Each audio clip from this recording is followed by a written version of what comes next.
أعوذ بالله من الشيطان الرجيم بسم الله الرحمن الرحيم إن الله وملائكته يصلون على النبي يا أيها الذين آمنوا صلوا عليه وسلموا تسليما صلى الله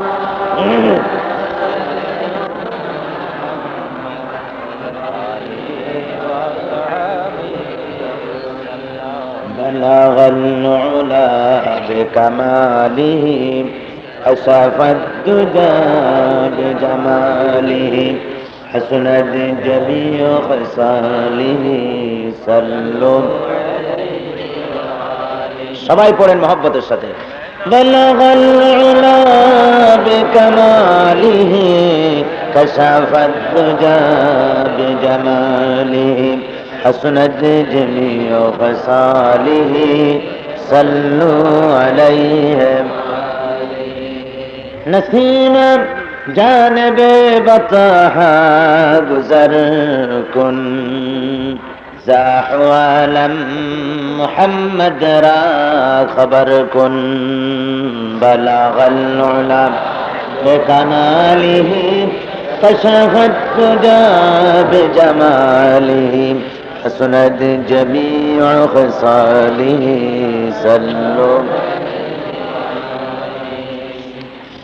मुझे कुछ मिले या न मिले मोहम्मद मिले यानी वो शय जिसे अल्लाह मिले बलगल उला बिकमालिही कशफत दुजा बिजमालिही हसनत जमीउ खसालिही सल्लो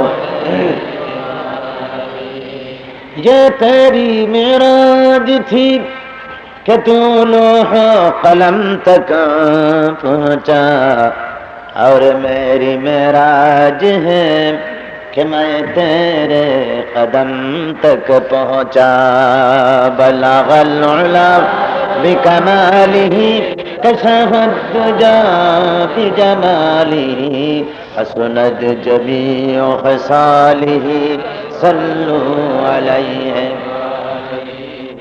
আরবের বুকে মক্কার পরে আমিনার যেথায় ঘর খোদার করুণা কৌসার হয়ে ঝরসে বারংবার বলগল উলা বিকমালিহি কশফত দুজা বিজমালিহি حسنت جميع خصاله صلوا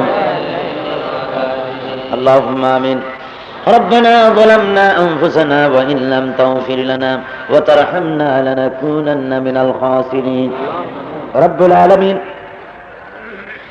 হাজার হাজার মুসলমান নরনারী আমরা কয়েকবার দুরূদ সালাম পড়ে তাফসীরুল কোরআন মাহফিলের আজ এই তৃতীয় দিবসে আয় আল্লাহ তোমার দরবারে হাত তুলেছি মেহেরবানি করে দুরূদ সালাম টুকুন সোনার মদিনায় নবী পাকের রওজা মুবারকে পৌঁছে দাও রব্বুল আলামিন तमाम বিশ্বের মাটির নিচে যত মুমিন মুমিনাত শুয়ে আছেন তাদের আরওয়ার পরে সওয়াব পৌঁছায়া দাও রব্বুল আলামিন এই মাহফিলের আয়োজন যারা করেছেন যারা পরিশ্রম করেছেন কষ্ট করেছেন পয়সা দিয়েছেন সহযোগিতা করেছেন আর শোনার জন্য যারা এসেছেন আয় আল্লাহ কিয়ামতের দিন মুসিবতের সময় এই মাহফিল আমাদের সকলের জন্য নাজাতের ওসিলা বানিয়ে দিও আল্লাহ ইয়া রব करम तू अगर करे वो बात दे जुबां को जो दिल पर असर करे तकब्बल मिन्ना इन्नका तस्समीउल अलीम व तुब अलैना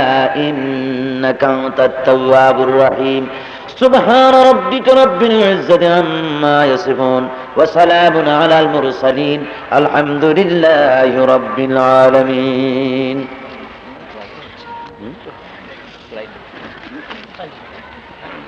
मोहतरम जनाब साहिब सदर कदर गरामी वाजिबुल एहतराम मुजाहिद मिल्लत शेखुल हदीस अल्लामा हजरत मौलाना शाह अब्दुल जब्बार साहेब पीर साहेब क़िबला बैतुशर्फ दामत बरकातुहुमुल आलिया, हजरात उलमाए किराम, सम्मानित सुधी मंडली, उपस्थित आमार दीनदार ईमानदार मुसलमान भाईरा, पर्दार आड़ालेर मा ओ बोनेरा, अस्सलामु आलाइकुम व रहमतुल्लाहि व बाराकातुहु। महान अल्लाह रब्बुल आलमीनेर दरबारे शुक्र गुजार होच्छी, कलेमात शुक्र आदाय करছি যে মহান আল্লাহ চট্টগ্রাম ইসলামী সমাজ কল্যাণ পরিষদ কর্তৃক আয়োজিত ঐতিহাসিক তাফসীরুল কোরআন মাহফিলের আজকের এই তৃতীয় দিবসে আমাদের হাজির হওয়ার তৌফিক দান করলেন। সেই আল্লাহর দরবারে আমরা শুকরিয়া আদায় করছি। সবাই পড়ুন আলহামদুলিল্লাহ। তাফসীরের মাহফিলে আসতে পেরে আপনারা খুশি না বেজার? অল্প না বেশি?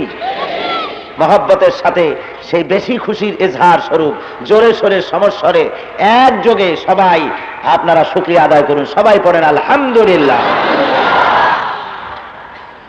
মোহতারাম সভাপতি সাহেব তিনি আমাকে নোট দিলেন, লোকেরা জায়গা না পেয়ে বহু লোক দাঁড়িয়ে আছেন, তো কি করা যাবে? আপনারা গতকালকের মতো একটুখানি চেপে বসে অন্যকে যদি জায়গা করে দেন, দাঁড়াবেন না কেউ, খবরদার। কোরআন শরীফের মধ্যে আল্লাহ রাব্বুল আলামিন বলেছেন, তোমাদেরকে যখন অন্য ভাইয়ের জন্য জায়গা খালি করে দিতে বলা হয়, তখন নিজেদের জায়গা ছোট করে অন্যের জন্য জায়গা করে দাও, তাহলে আল্লাহ রাব্বুল আলামিন বেহেশতের ভিতরে তোমাদের জায়গা প্রশস্ত করে দিবেন। জোরে কোন সুবহানাল্লাহ। বসা অবস্থায় সবাই সামনের দিকে এগিয়ে আসেন আর মহব্বতের সাথে একটুখানি জিকির করেন সেই ফাঁকে, লা ইলাহা ইল্লাল্লাহ, লা ইলাহা ইল্লাল্লাহ, লা ইলাহা ইল্লাল্লাহ।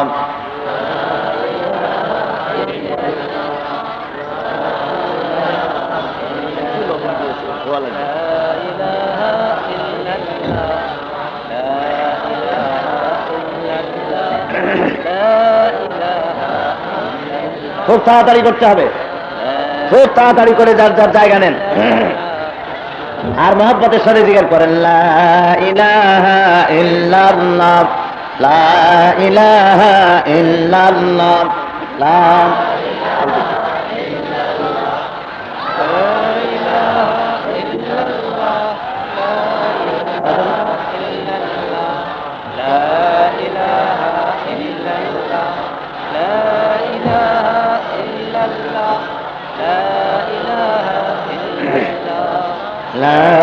ইলাহা ইল্লাল্লাহ মুহাম্মাদুর রাসূলুল্লাহ। আলহামদুলিল্লাহ, আপনাদের জায়গা করে দিতে বলা হয়েছে, আপনারা নিজেদের জায়গা সংকীর্ণ করে অপর ভাইকে বসার সুযোগ করে দিয়েছেন। আল্লাহ রাব্বুল আলামিন আপনাদের সকলকে জাযায়ে খায়ের ইনায়েত করুন। সবাই বলুন আমিন। বন্ধুগণ, আপনারা কোরআন শরীফ শোনার জন্য এসেছেন, কোরআনের আলোচনা শোনার জন্য এসেছেন। কোরআন এসেছে আল্লাহর পক্ষ থেকে। কোরআন কোন মানুষের তৈরি করার বিষয়বস্তু নয়। এই মহাগ্রন্থ আল্লাহ রাব্বুল আলামিন তার হাবিবের কাছে অবতীর্ণ করেছেন। এভাবে শুধু হুজুরের কাছে নয়, হযরতে সাইয়্যিদানা আদম আলাইহিস সালাম থেকে নিয়ে শুরু করে হযরতে ঈসা আলাইহিস সালাম পর্যন্ত যত পয়গম্বর দুনিয়া এসেছেন, সকলকে কিছু না কিছু আসমানি প্রোগ্রাম আল্লাহ রাব্বুল আলামিন দান করেছেন দুনিয়ার মানুষের হেদায়েতের জন্য। এগুলির সংখ্যা ছিল 104 খানা। এর 100 খানা ছিল সহিফা, আর 4 খানা হলো বড় বড় কিতাব। তার মধ্যে সর্বশ্রেষ্ঠ এবং মুকাম্মাল যে কিতাবখানা তার নাম হলো কোরআনে হাকিম। ইসলাম যেহেতু একটি আন্দোলনের নাম, কোন গতানুগতিক ভাবে কোন ধর্মের নাম নয়। হিন্দু যেমন একটি ধর্মের নাম, খ্রিস্টান যেমন একটি ধর্মের নাম, ইহুদি মজুসি যেমন একটি ধর্মের নাম, গতানুগতিক ভাবে ইসলাম তেমন কোন ধর্মের নাম নয়। ইহুদি খ্রিস্টান হিন্দু যেমন একটি জাতের নাম, গতানুগতিক ভাবে মুসলমান তেমন কোন জাতির নাম নয়। পৃথিবীর ভিতরে যত ধর্মগ্রন্থ আছে, বেদ, বাইবেল, জিন্দা বিস্তার, ত্রিপিটক, গ্রন্থ সাহেব, মহাভারত, কল্কি পুরাণ, যুগ বেদ, অথর্ববেদ, লুক, মোহন, জ্যোতি, মার্ক, জোহন মার্ক, এই ধরনের যত ধর্মীয় কিতাব আছে, অনুরূপভাবে কোরআন শরীফ কোন গতানুগতিক কোন ধর্মীয় কিতাব নয়। গতানুগতিক ভাবে কোন ধর্মীয় কিতাব নয়। তবে কি? সেটা হলো এই, ইসলাম ওই ধর্মগুলির মতো গতানুগতিক ভাবে কিছু আনুষ্ঠানিক ইবাদতের নাম, যেমন হিন্দু ধর্ম 12 মাসে 13 পূজা, এগুলির নাম যেমন, এগুলির সমন্বয় যে ধর্মটি, এটিকে যেমন হিন্দু ধর্ম বলা হয়। খ্রিস্ট ধর্ম যেমন প্রতি রবিবারে তাদেরকে গির্জায় যেতে হয়, বাস, আর কোনো কাম নাই, এটার নাম যেমন খ্রিস্ট ধর্ম। ইহুদিরা যেমন প্রতি শনিবার সিনাগোতে যায়, কিছু ধর্মীয় কি জানি করে আসে, এটা যেমন ইহুদি ধর্ম। অনুরূপভাবে ইসলাম কোন গতানুগতিক ধর্মের নাম নয়, কোন আনুষ্ঠানিক ইবাদতের সমন্বয় গঠিত একটি ধর্মের নাম ইসলাম নয়। Islam as a complete code of life.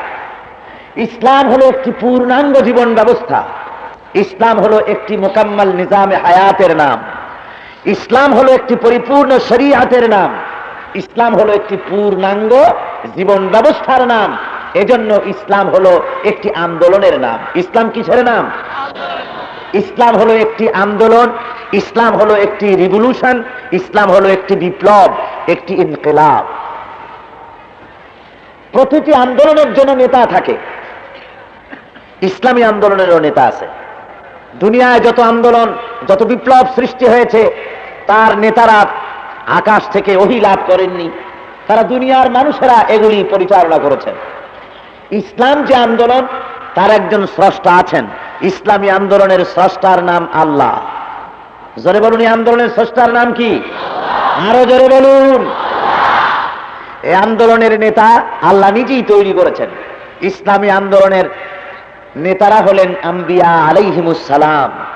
দুনিয়ায় যত পয়গম্বর এসেছেন, সমস্ত পয়গম্বরেরা হলেন এই ইসলামী আন্দোলনের নেতা। ইসলামী আন্দোলনের এই নেতাদেরকে নির্বাচনের মাধ্যমে নেতা বানানো যায় না।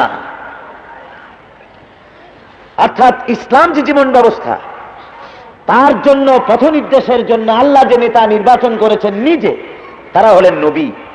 নবী ইলেকশন দিয়ে হয় না। কি বলেন? নবী ইলেকশন দিয়ে হয়? নবী হয় সিলেকশন দিয়ে। কে সিলেক্ট করেন? আল্লাহ নিজেই করেন। ভোট দিয়ে নবী বানানো যায় না। সমস্ত পৃথিবী মানুষ একযোগে যদি বসিরউদ্দিনে ভোট দেয়, কোন বসিরউদ্দিকে, যে তাকে নবী বানানো হবে, ভোট দেওয়া যাবে, ইয়া নবী সালাম আলাইকা বলা যাবে। কিন্তু নবী হওয়ার জন্য অপরিহার্য শর্ত হলো ওহী অবতীর্ণ হওয়া, জিবরাইল আসা। আপনারা সবাই কাউকে নবী বলে ভোট দিতে পারবেন, কিন্তু জিবরাইল নামাইতে পারবে? ওহী নামাতে পারবেন? পারবেন না। কাজী এটা মানুষের জন্য দুঃসাধ্য ব্যাপার। এই নেতা নির্বাচন স্বয়ং আল্লাহ রাব্বুল আলামিন নিজে করেন। সুতরাং ইসলাম হলো এক আন্দোলনের নাম, নেতারা হলেন আম্বিয়া আলাইহিমুস সালাম। এখন এই আন্দোলন পরিচালনা করতে হবে দুনিয়ার মানুষের মাধ্যমে, মানুষের কাছে আন্দোলন চালাতে হবে। সে আন্দোলন চালাতে গিয়ে যখন যে ধরনের সমস্যার সম্মুখীন হয়েছেন নবী নামক নেতৃবৃন্দ, তখন সেই সমস্যার সমাধান কল্পে এবং জনগণকে সঠিক রাস্তায় পরিচালিত করার জন্যে আল্লাহ রাব্বুল আলামিন যেসব বিবৃতি, বক্তৃতা, বক্তব্য জিবরাইলের মারফতে পাঠিয়েছেন, ওই বক্তৃতা, বিবৃতি, বক্তব্যগুলিকে একত্রিত করে যে কিতাব হয়েছে, সেই কিতাবের নাম জবুর, সেই কিতাবের নাম তাওরাত, সেই কিতাবের নাম ইনজিল, সেই কিতাবের নাম কোরআনে হাকিম। জোরে বলেন সুবহানাল্লাহ। আন্দোলনকে পরিচালনা করার জন্য। আর মুসলমান গতানুগতিক ভাবে কোনো জাতির নাম নয়, যেমন হিন্দু একটা জাতি, খ্রিস্টান একটা জাতি। মুসলমান তেমন কোনো গতানুগতিক ভাবে কোনো জাতির নাম নয়। মুসলমান হলো সেই ফৌজ, সেই সেনাবাহিনী, সেই সৈন্যদের নাম যারা নাকি আল্লাহর দেওয়া ইসলামী আন্দোলনকে কোরআন অনুযায়ী, রসুলের দেখা পথ অনুযায়ী ব্যক্তিতে, পরিবারে, সমাজে ও রাষ্ট্রে প্রতিষ্ঠার জন্য দিন রাত, জন্ম থেকে শুরু করে মৃত্যু পর্যন্ত সংগ্রামে লিপ্ত থাকে যে জাত, সেই জাতের নাম মুসলমান। সেই জাতের নাম কি? মুসলমান। শুধু সেজদা দিয়া, শুধু তাহাজ্জুদের নামাজ পড়ে, শুধু বছরের জীবনের ভেতরে একবার হজ করে ইসলামের দায়িত্ব পালন করা যায় না, সঠিকভাবে মুসলমান হওয়া যায় না, যতক্ষণ পর্যন্ত জীবনের সকল ক্ষেত্রে আল্লাহর দেওয়া বিধানের জন্য প্রচেষ্টা করা না যায়, পরিপূর্ণ মুসলমান হওয়া যায় না দুনিয়ায়। এই জন্য আজকে কথা উঠেছে ধর্ম আর রাজনীতি হলো আলাদা, এই দুটো জিনিস এক নয়। আমিও বলি, অনেকে বলেন এ কথা, নেতৃবর্গ, বিভিন্ন সেকুলার লিডাররা তারা বলেন যে পবিত্র ধর্মকে রাজনীতিতে ব্যবহার করতে দেওয়া হবে না, ধর্ম আর রাজনীতি আলাদা জিনিস। আমিও বলি ধর্ম আর রাজনীতি আলাদা জিনিস, এক না। কোন ধর্ম? যেই ধর্ম ক্লেম করে না যে আমি রাজনীতি করতে পারি, সেই ধর্ম। হিন্দু ধর্মের যতগুলি ধর্মীয় কিতাব আছে, তাদের ধর্মীয় পুস্তকগুলি ক্লেম করে না, দাবি করে না যে আমরা স্টেট চালাতে পারি।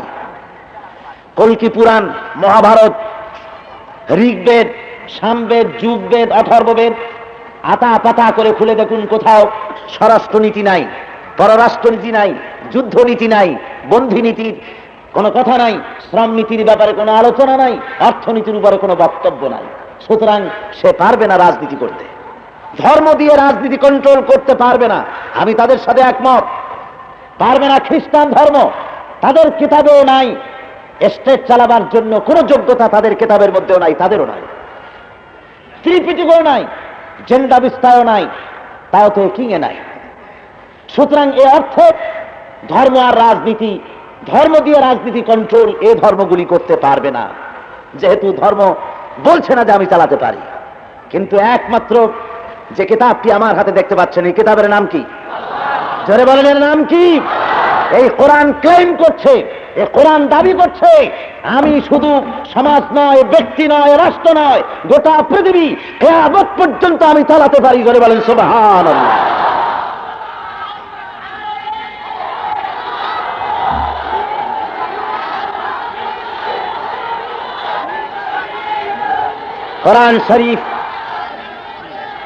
কোরআন শরীফ তাকে আপনি খুলে দেখুন, সূরা ফাতিহা থেকে সূরা নাস পর্যন্ত পড়ুন।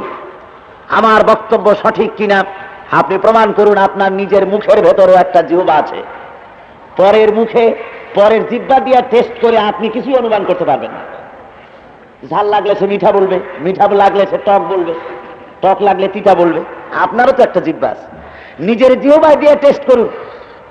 কোন নেতা একজন আসা মঞ্চের উপরে দাঁড়াইয়া রবীন্দ্র মার্কা চাদর ঝুলিয়ে, নেহেরু মার্কা কোট লাগাইয়া, আশুতোষ মুখার্জি মার্কা গোপ চড়াইয়া মঞ্চে দাঁড়িয়ে বললেন, ভাইয়ের আমার, বোনের আমার, ধর্ম আর রাজনীতি এক জিনিস না। আরে বেটা, তুই কে? তুমি কে কথা বলা? ধর্মের তুমি কি জানো? তুমি কি কোরআন পড়েছ? তুমি কি হাদিস পড়েছ? ধর্ম আর রাজনীতি এক নয়, একথা বলার অধিকার তোমাকে কে দিল? সুতরাং আগে কোরআন পড়তে হবে, কোরআনকে আগে পড়তে হবে, বুঝতে হবে। আপনারা কোরআন খুলুন, খুলে দেখুন, পড়ুন কোরআনে আছে কি নাই। কোরআন শরীফ সূরা ফাতিহা থেকে নাস পর্যন্ত পড়ে যান। মানুষের জীবনের এমন কোন সমস্যাই নাই যে সমস্যার সমাধান কোরআনে তাকে আল্লাহ রাব্বুল আলামিন করেন নাই। জোরে বলেন সুবহানাল্লাহ। সব কথা কোরআন শরীফে বলে দেওয়া হয়েছে। জোরে কান সুবহানাল্লাহ। কোরআন শরীফের মধ্যে আমার সেদিন প্রোগ্রাম হয়েছিল এই রবিউল আউয়াল মাসের 11 অথবা 10 তারিখে, তারিখটা মনে নাই। আমার এক প্রোগ্রাম হলো সেন্ট্রাল ল কলেজ ঢাকা। আইনজীবীরা ছিলেন সেখানে, শিক্ষক ছাত্ররা। আমি সেখানে আলোচনার এক পর্যায়ে গিয়ে বললাম, বুদ্ধিজীবী ভাইয়েরা, আইনজীবী ভাইয়েরা, বাংলাদেশের রাজধানী ঢাকার হাইকোর্টের সামনে একটি প্রতীক ঝুলানো আছে। পথচারীরা সবসময় সে প্রতীককে দেখতে পায়। ওই প্রতীকটার নাম কি বলতে পারেন? মিজান। আর সোজা কথায় বাংলায় কি? দাড়িপাল্লা। এটা কেন টানানো হয়েছে? কারণ হলো, এটা হলো ন্যায় বিচারের, আদাল ও ইনসাফের প্রতীক। ন্যায় বিচার, সোশ্যাল জাস্টিস, সামাজিক সুবিচার, ন্যায় নীতি ভিত্তিক ইনসাফের প্রতীক এটা। আমি জিজ্ঞেস করলাম, আইনজীবী ভাইয়েরা বলুন, যে হাইকোর্টের সামনে এই প্রতীক লাগানো রয়েছে, সেই হাইকোর্ট থেকে যত বিচার করা হয় তা কি ন্যায় নীতি ভিত্তিক হয়, ইনসাফ ভিত্তিক হয়? আপনাদের কাছে জিজ্ঞাসা, ওইখানের রেফারেন্স টানতেছি। ওনারা, আমি জানি আপনারা অত্যন্ত সেন্সিটিভ শ্রোতা। যখন আমি তাদের জিজ্ঞেস করলাম, ওনারা কিন্তু আপনাদের মতো এত তাড়াতাড়ি জবাব দিলেন না, যেহেতু ওনারা হলেন বুদ্ধিজীবী। ওনারা খামোশ রইলেন। আমি বললাম, জবাব আমি দেই। আমি বলছি, প্রতীক টানাই রাখা হয়েছে ঠিকই, এটা একটি প্রহসন। বাংলাদেশের হাইকোর্ট, সুপ্রিম কোর্ট জনগণের জন্য ইনসাফ ভিত্তিক বিচার করতে পারে না, সমান বিচার, ন্যায় বিচার করতে পারে না। তার কারণ হলো, আমার দেশের আদালত, কোর্ট, কাছারি, হাইকোর্ট, সুপ্রিম কোর্ট যে আদর্শ, যে আইন দিয়ে বিচার করে, সে আইন আল্লাহর আইন নয়। সে আইন হলো মানুষের তৈরি করা, সে আইন হলো ব্রিটিশের তৈরি করা। ব্রিটিশের তৈরি করা আইন, বাংলাদেশ গভর্নমেন্টের তৈরি করা আইন, তাই দিয়ে বিচার হয়। বিচার মানুষের কাছে, সেই বিচার সমানভাবে তারা ইনসাফ ভিত্তিক, তারা সুবিচার পায় না। কি রকম? আমি প্রমাণ দিলাম, ছোট্ট একটা দৃষ্টান্ত দিলাম হাত পা ভাঙ্গার ব্যাপারে। বলেছি, যদি কারণ নাক ভেঙে দেয় কেউ, সলিমউদ্দির একটি নাক ভেঙেছে বসিরউদ্দিন নামক এক ব্যক্তি। আমার দেশের কোর্টে কেস দায়ের করা হলো। সলিমউদ্দির নাক ভাঙার কারণে যখন প্রমাণিত হয়েছে নাক সে ভেঙেছে, এই কারণে government, Bangladesh penal code, Bangladesh judicial law, ফৌজদারি দণ্ডবিধি কিতাব খুলে তারা বললেন যে আমাদের কিতাবে পাওয়া যায় বসিরউদ্দিন সলিমউদ্দিন নাক ভেঙেছে, সুতরাং এই অপরাধে 6 মাসের জেল আর 1000 টাকা জরিমানা। আমি বললাম, বুদ্ধিজীবী ভাইয়েরা, আইনজীবী ভাইয়েরা, এবার আপনারা সলিমউদ্দিন ভাঙ্গা নাক, ওই যে হাইকোর্টের সামনে ন্যায় বিচারের প্রতীক দাড়িপাল্লা টানানো হয়েছে, আর এক পাত্রে রাখেন ভাঙ্গা নাক, আর এক পাত্রে রাখেন বসিরউদ্দিন 6 মাসের জেল আর 1000 টাকা জরিমানা। এবার দাড়ি ধরে টান দেন, দুটো পাল্লা সমান হবে? জোরে বলেন, হবে? হবে না। শুধু নাক ভাঙার অপরাধে 6 মাসের জেল আর 1000 টাকার তো দূরের কথা, একটি নাক ভাঙার অপরাধে যদি বসিরউদ্দিন 40 বছরের জেল আর 50 লক্ষ টাকা যদি জরিমানা হয়, তাহলে 40 বছরের জেল আর 50 লক্ষ টাকা এক পাল্লায় রাখুন, আর সলিমউদ্দিন ভাঙ্গা নাক আর এক পাল্লায় রাখুন, ধরে টান মারেন, সমান হবে? জোরে বলেন, হবে? হবে না। সমান হবে কিসে? সমান হবে, সলিমউদ্দিন নাক রাখেন এক পাল্লায়, আর বসিরউদ্দিন যে নাকটা ভেঙেছে সেই অপরাধে ওর নাকটাও ভেঙে দিয়ে খুলে এনে ওটাও রাখেন আর এক পাল্লায়। এবার দাড়ি ধরে টান মানেন, শোভা হবে না? সোজা হয়ে যাবে না? সমান হবে না? হয়ে যাবে। আল্লাহ রাব্বুল আলামিন বলছেন, হাতের বদলে হাত, পায়ের বদলে পা, চোখের বদলে চোখ, নাকের বদলে নাক, জানের বদলে জান। জোরে বলেন সুবহানাল্লাহ। এর নাম ইসলামের বিচার। কোরআন শরীফ বিচার ব্যবস্থা সম্পর্কে, নারীদের সম্ভ্রম ইজ্জতের সম্পর্কে, শ্রমিকদের ব্যাপারে, গরিব দুস্থ আত্মমানবতার ব্যাপারে না বলেছে এমন কোনো কথা নাই। কোরআন শরীফ সব বলেছে। বন্ধুগণ, এই জন্য আমি বলে থাকি, কোরআন শরীফ যদি হতো একটি তাবিজের কিতাব, কোরআন শরীফ যদি হতো শুধুমাত্র একটি সওয়াব কামাই করার কিতাব, তাহলে সাহাবায়ে কেরামদের জীবন দিতে হতো না, পয়গম্বরদের রক্ত দিতে হতো না, হুজুরের দান্দান মোবারক শহীদ করার কোনো প্রশ্ন উঠতো না। বলেন ঠিক কিনা? জোরে বলেন ঠিক কিনা? ভাইরা আমার, ইসলাম যদি শুধুমাত্র কিছু জিকির আজকার, কিছু মিলাদ শরীফ, কিছু তাহাজ্জুদের নামাজ, কিছু লম্বা জামাম, আর কিছু দোয়া দুরুদ পড়ান, কিছু তাবিজ লেখা, কিছু ঝাড়ফুঁক করান, এরই মধ্যে যদি সীমাবদ্ধ থাকতো, তাহলে আল্লাহর নবীর দান্দান মোবারক শহীদ হওয়ার কোনো প্রশ্নই উঠতো না, সাহাবায়ে কেরামদের জীবন দেওয়া লাগতো না। জোরে বলেন ঠিক কিনা? প্রমাণ হচ্ছে, এই কথার দ্বারা প্রমাণিত হচ্ছে যে কখনোই ইসলাম বা কোরআন মানুষের জন্য শুধুমাত্র নামাজ, রোজা, দাড়ি টুপি নিয়ে আসে নাই। ইসলাম এসেছে এগুলির সাথে সাথে, ইসলাম এসেছে একটা বিরাট সমাজ বিপ্লব করার জন্য, একটা সামাজিক বিপ্লব। মানুষের তৈরি করা আইন ও কানুন থেকে, মানুষের গোলামি থেকে মানুষকে মুক্ত করে আল্লাহর গোলাম বানিয়ে দেওয়ার সংগ্রাম করতে এসেছে ইসলাম। কথা বুঝে আসছে? কথা বুঝে আসছে? যদি হুজুর বলতেন, আরবের লোকেরা, দুনিয়ার মানুষেরা, তোমরা কোনো কাম নাই, শুধু তোমরা কদু খাবা মাঝে মধ্যে, কদু কম তো আপনার, লাউ, ওই একই কথা, যে লাউ সেই কদু, তোমরা কদু খাবা, লাউ খাবা, তোমরা খাবার পরে মিষ্টি খাবা, তোমরা মিসওয়াক করবা, চোখে সুরমা লাগাবা, তোমরা পাগড়ি বাঁধবা, এই ধরনের কথাই যদি হুজুর শুধু বলতেন, আর কিছু না, তাহলে আপনারাই বলেন, লাউ খাবার ব্যাপারে আবু জাহেল কি মাথা খারাপ ছিল যে পিটাইতে যাবি হুজুরকে? উতবা, সাইবা, মুগীরা, ফিরআউন, নমরুদ, হামান, সাদ্দাত, এরা পাগল ছিল না যে ওনারা কদু খাইতে কইলেন আর উনি পিটাইতে যাবে? কদু খাওয়া তো ভালো কথা, খাইলে যতক্ষণ কদু থাকবে পেটের মধ্যে ডায়রিয়ার জার্ম ঢুকবে না। কাজে এমন সুন্নত কেরা না পালন করে? খাবার পর একটু ঘুমানো, কায়লুলা করা, এটা সুন্নত। কত মজার, কত আরামের। খাবারের পরে দুপুর বেলা এমনি ঘুম আসে, আর এই সুন্নত পালন করতে কত মজা। খাবার পরে মিষ্টি খাওয়া সুন্নত, কত আরামের সুন্নত। আরো তরকারিতে যদি ঝাল হয় বেশি, তাহলে এমন মজার সুন্নত আর কই পাওয়া যায়? হুজুরের বক্তব্য যদি এরই মধ্যে সীমাবদ্ধ থাকতো, তাহলে আপনারাই বলেন, সে যুগের কাফেরেরা কি পাগল ছিল? জোরে বলেন, মাথা খারাপ ছিল? মাথা খারাপ মোটেই ছিল না, তাদের বুদ্ধি ছিল। আবু জাহেল যাকে বলা হয়, ও তো আবু জাহেল ছিল না, ও ছিল আবুল হাকাম। ও কি ছিল বলুন? আবুল হাকাম ছিল। আবুল হাকাম মানে কি? বুদ্ধির বাপ, জ্ঞানের বাপ। ও জ্ঞানের বাপ ছিল। জ্ঞানের বাপ কখন ছিল? যখন আর কোনো জ্ঞানী ছিল না, তখন ছিল সে জ্ঞানের বাপ। যেমন সে যুগের বিদ্যাসাগর আজকের বিদ্যার ড্রেনও না। সে যুগের বিদ্যার সাগর তিনি ছিলেন ঠিকই, কিন্তু আজ যে জ্ঞান বিজ্ঞানে চরম উন্নতি লাভ করেছে পৃথিবী, আজকের বিদ্যার সামনে বিদ্যাসাগর বিদ্যার ড্রেনও না। আবু জাহেল যখন আবুল হাকাম ছিল, আমার মনে পড়ে সেই কথা, ওই যে এক দেশে তাল ছিল, বললে তাল কারে কয় চেনে না। এখন তাল খায় লোকেরা আটিটা ফালায় দিছে, তুফানে ভাসতে ভাসতে এক এলাকায় গিয়ে উঠেছে। লোকেরা চাষ করতে আসতে এসে দেখে এরকম শক্ত, মাথায় অনেকগুলো চুল। জিনিসটা এটা কি আল্লাহর গজব না লানাত, না কোনো বিপদ, না কোনো মুসিবত? জিনিসটা কি? হয়রান হয়ে গেছে। সমস্ত লোক এসে জড়ো হয়েছে।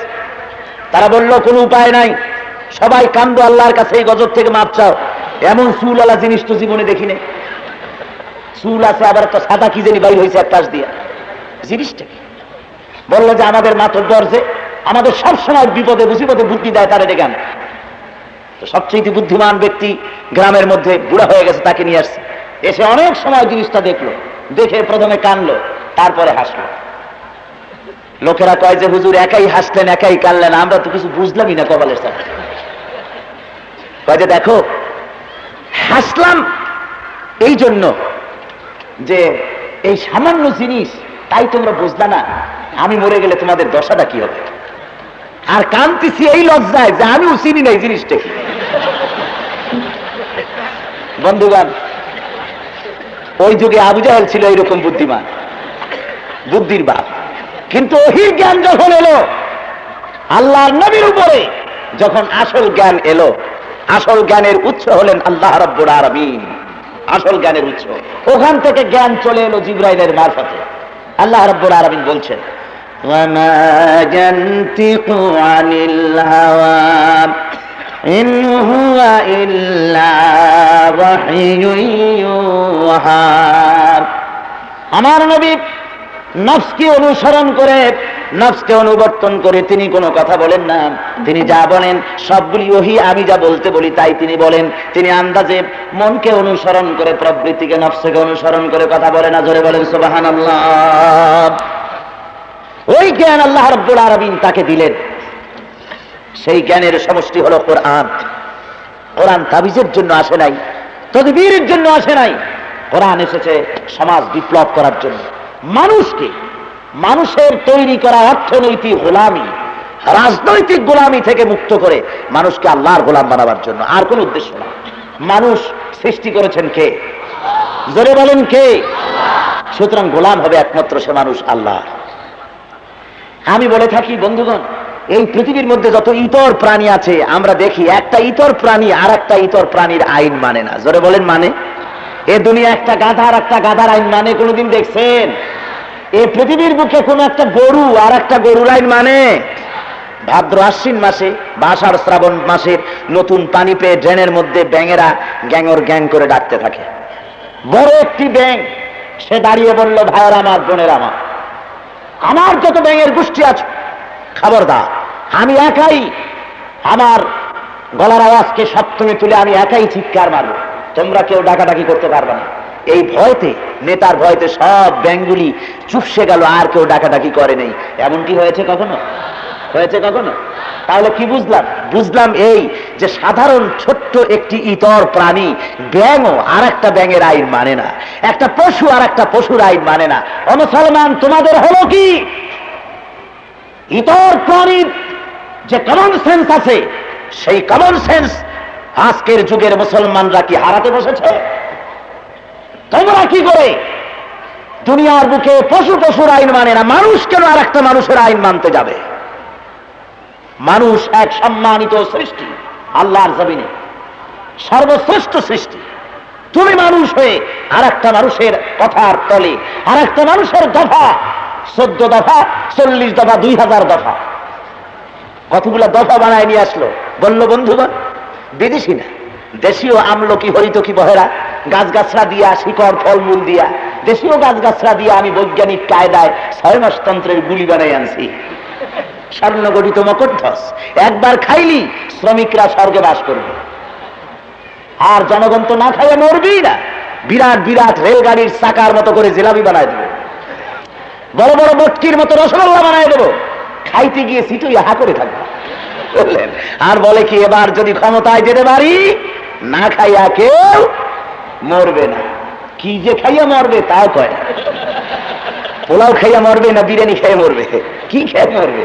আসল কথার হাকিকত হলো এই যে আমরা যদি এবার যেতে পারি, তাহলে গুলি খাইয়া হোক, বিষ খাইয়া হোক, কিছু না কিছু খেয়ে মরতে হবে। একেবারে খালি পেটে মরতে দেওয়া হবে না। খালি পেটে মরলে পরে গ্যাস্ট্রিক হওয়ার সম্ভাবনা।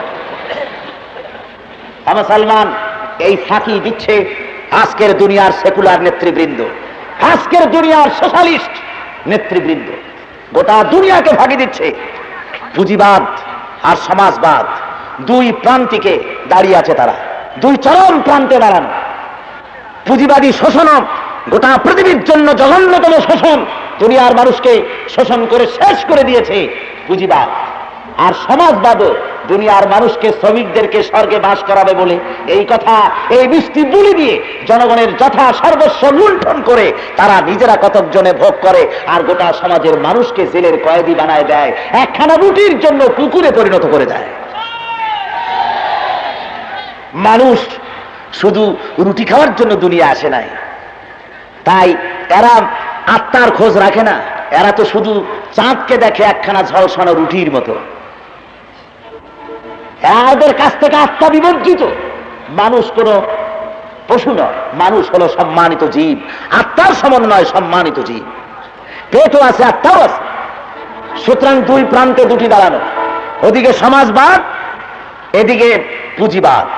এই দুই চরম পথের মাঝখান থেকে ভারসাম্যমূলক যে মতবাদ পৃথিবীর বুকে আল্লাহ রাব্বুল আলামিন দিয়েছেন, তার নাম ইসলাম। তার নাম কি? ইসলাম। সেই ইসলামী জীবন ব্যবস্থা প্রতিষ্ঠার লক্ষ্যে যদি তা প্রতিষ্ঠা হয়ে যায়, জনগণ না খাইয়া মরবে না। এটা আল্লাহর ওয়াদা। নেতারা যতই ওয়াদা করুক, সে ওয়াদা কখনো কার্যকরী হয় না, আল্লাহর ওয়াদা কার্যকরী হয়, ঠিক না? সুতরাং সেই কোরআনের আইনকে কার্যকরী করার জন্য আসুন আমরা কোরআন থেকে আলোচনা শুনি। কোরআন শরীফ থেকে আলোচনা শুনলে পরে আমরা বুঝতে পারবো এই ইসলাম কোরআন দুনিয়ার বুকে শুধুমাত্র তাবিজ ঝাড় ফুকের জন্য আসেনি, এসেছে দিন প্রতিষ্ঠার জন্য। আর তা প্রতিষ্ঠা হতে পারবে না যতক্ষণ পর্যন্ত মুসলমানেরা নিবেদিত প্রাণ হয়ে জান মাল সকল কিছু কোরবানি করার জন্য প্রস্তুতি গ্রহণ না করবে, ততক্ষণ পর্যন্ত দিন প্রতিষ্ঠা হবে। আসুন কোরআন থেকেই আলোচনা করি। গতকালকের মতো বা প্রতিদিনের মতো আপনারা আমার সাথে পড়েন। আউযু বিল্লাহি মিনাশ শাইতানির রাজীম। বিসমিল্লাহির রাহমানির রাহিম। বিতাড়িত মরদুদ শয়তানের ওয়াসওয়াসা থেকে আল্লাহর কাছে পানাহ চাই। পরম করুণাময় আল্লাহ রাব্বুল আলামিনের নামে শুরু করা যাচ্ছে। সূরা ইয়াসিন দ্বিতীয় রুকুর কয়েকটি আয়াত আপনাদের সামনে আলোচনা করা গিয়েছে, বাকি আয়াত আপনাদের সামনে আজকে আলোচনা করা হবে। গতকালকে শাফায়াতের ব্যাপারে, সুপারিশের ব্যাপারে আমি কথা বলতেছিলাম, মনে আছেন আপনাদের? কিয়ামতের দিন সুপারিশ করতে আল্লাহ যাদেরকে অনুমতি দিবেন তারা ছাড়া কেউ সুপারিশ করতে পারবে না। সুপারিশের ব্যাপারটা অত্যন্ত কড়াকড়ি করেছেন আল্লাহ রাব্বুল আলামিন, কিয়ামতে খুব কড়াকড়ি সুপারিশের উপর। তার কারণ কি? তার কারণ হলো এই, কিয়ামতের দিন যত বড় পয়গম্বর হোক, যত বড় মালাইকায়ে মুকাররাব হোক, যত বড় বুজুর্গ ব্যক্তি হন না কেন, তিনি তো জানেন না ব্যক্তিটি সম্পর্কে যে তার আমলটি কেমন ছিল। কথা বুঝতে পেরেছেন? লোকটি কত লোকের হক মেরেছে, জেনা ব্যভিচার করেছে কিনা, তারপরে মানুষের হক, গভর্নমেন্টের হক নষ্ট করেছে কিনা, তারপরে চুরি ডাকাতি হত্যা কত কিছু করেছে, এগুলি তো আল্লাহ ছাড়া কারো জানার কথা না। কি বলেন, ঠিক না? এই জন্য কেউ একজন কারো সম্পর্কে সুপারিশ করলো আর আল্লাহ অমনি সেই সুপারিশ গ্রহণ করবেন, এটা হতে পারে না। এটা বিচার, সুষ্ঠু বিচারের হক পুরা করে না। আপনারা নিজেরাই বোঝেন, যদি একটা অফিসের, ধরুন কোন একটা ডিস্ট্রিক্টের প্রশাসক ডিসি অথবা কোনো মন্ত্রী পাইকারি দরে যদি সুপারিশ রক্ষা করা শুরু করে দেয়, তার ভাইগনা, মামাতো ভাই, খালাতো ভাই, ফুফাতো ভাই মন্ত্রী যখন হয়েছে, পাইকারি দরে শালা সুমন্দি যদ্দুর আছে সবাই বলতেছে আমাদের চাকরি দাও, আমাদের প্রমোশন দাও। একটা অফিসের ছোট্ট একটা বিভাগের কোন কর্মচারী, কোন অফিসারকে যদি পাইকারি দরে সবাই মিলে সুপারিশ করতে থাকে আর সব সুপারিশ যদি সে রক্ষা করতে থাকে, বলেন সেই অফিসটার কাম 12:30 বাজবে না? সে দেশের কাজ সর্বনাশ হয়ে যাবে না? অবশ্যই। সুতরাং আল্লাহ রাব্বুল আলামিন সুপারিশ করলেই শুনবেন না, আর সুপারিশ কেউ করতেও পারবে না যতক্ষণ পর্যন্ত আল্লাহ রাব্বুল আলামিন যাকে নির্দেশ করবেন তুমি এই ব্যক্তির জন্য সুপারিশ করো, সেটাই মাত্র মকবুল হবে। এছাড়া কারো টু শব্দটি করার অধিকার কিয়ামতের ময়দানে থাকবে না। এরপরে আমি যে বলেছিলাম গতকাল, যে একটি লোক শহরের উপকণ্ঠ থেকে দৌড়ে এলেন আর তিনি বললেন যে আমি সেই সত্তার ইবাদত কেন করব না যিনি আমাকে সৃষ্টি করেছেন এবং তোমাদেরকেও সৃষ্টি করেছেন, এবং তারই কাছে তোমাদের সকলকে ফিরে যেতে হবে। সেই ব্যক্তি তিনি বলছেন যে সুপারিশ, আমাকে যদি আল্লাহ ক্ষতি করতে চান তাহলে কেউ আমাকে আল্লাহর ক্ষতির হাত থেকে সুপারিশ করে বাঁচাইতে পারবে না, কেউ আমাকে বিপদ থেকে উদ্ধারও করতে পারবে না। এরপর আল্লাহ, সেই ব্যক্তি বলছেন ইন্নী ইযাল লাফী যালালিম মুবিন, আমি যদি তা করি, অর্থাৎ আল্লাহ বাদে আর কাউকে যদি আমি ইলাহ বলে মেনে নেই, তাহলে আমি তো গোমরাহির ভিতরে নিমজ্জিত হয়ে যাব। তো আমি ইলাহ বলে মেনেছি কারে? ইন্নী আমানতু বিরাব্বিকুম ফাসমাউন, আমি ঈমান এনেছি তোমাদের রবের প্রতি, তোমরাও মেনে নাও, আমার এই কথা মেনে নাও। ইন্নী আমানতু বিরাব্বিকুম, এটা একটি অত্যন্ত যুক্তি নির্ভর কথা বলেছেন ওই ব্যক্তিটি। ওই মুজাহিদ ব্যক্তি বলতেছেন, আমি ঈমান এনেছি তোমাদের রবের প্রতি, তার মানে হলো যার উপর ঈমান এনেছি তিনি শুধু আমার রব নয় বরং তোমাদেরও রব। আর ওই রবের প্রতি ঈমান এনে আমি কোনো ভুল করি নাই, বরং ঈমান না এনে তোমরাই ভুল করেছ। ওই রবের উপরে তোমাদের ঈমান আনতে হবে। আর আমি যা বললাম এই কথা তোমরা অনুসরণ করো। যখন তিনি এ দাওয়াত দিলেন, ওরা এসে এই লোকটিকে শহীদ করে দিল। তাকে যখন শহীদ করা হল, আল্লাহ রাব্বুল আলামিন এরপরে বলছেন, قيل ادخل الجنة قال يا ليت قومي يعلمون بما غفر لي ربي وجعلني من المكرمين। তাকে বলা হলো জান্নাতে প্রবেশ করো, জান্নাতে দাখিল হয়ে যাও। ওই ব্যক্তি বললেন, ইয়া লাইতা কওমি ইয়ালামুন, আহা আমার জাতি যদি জানতো। শহীদ হওয়ার পর সে বলছে, আমার জাতি যদি জানতো কি বিমা গফর লি রব্বি, কি কারণে আল্লাহ আমাকে ক্ষমা করেছেন, ওয়া জাআলানি মিনাল মুকরামিন, আর কি কারণে আমাদেরকে সম্মানিত ব্যক্তিদের মধ্যে শামিল করেছেন, আমার জাতি যদি জানতো তাহলে আহা কতই না ভালো হতো। হাদিস শরীফে এসেছে, জনাবে মুহাম্মদ রাসূলুল্লাহ সাল্লাল্লাহু আলাইহি ওয়াসাল্লাম তিনি এই ব্যক্তির কথা বলেছেন, লোকটা বড়ই ভালো, লোকটা বড়ই নেক ছিলেন।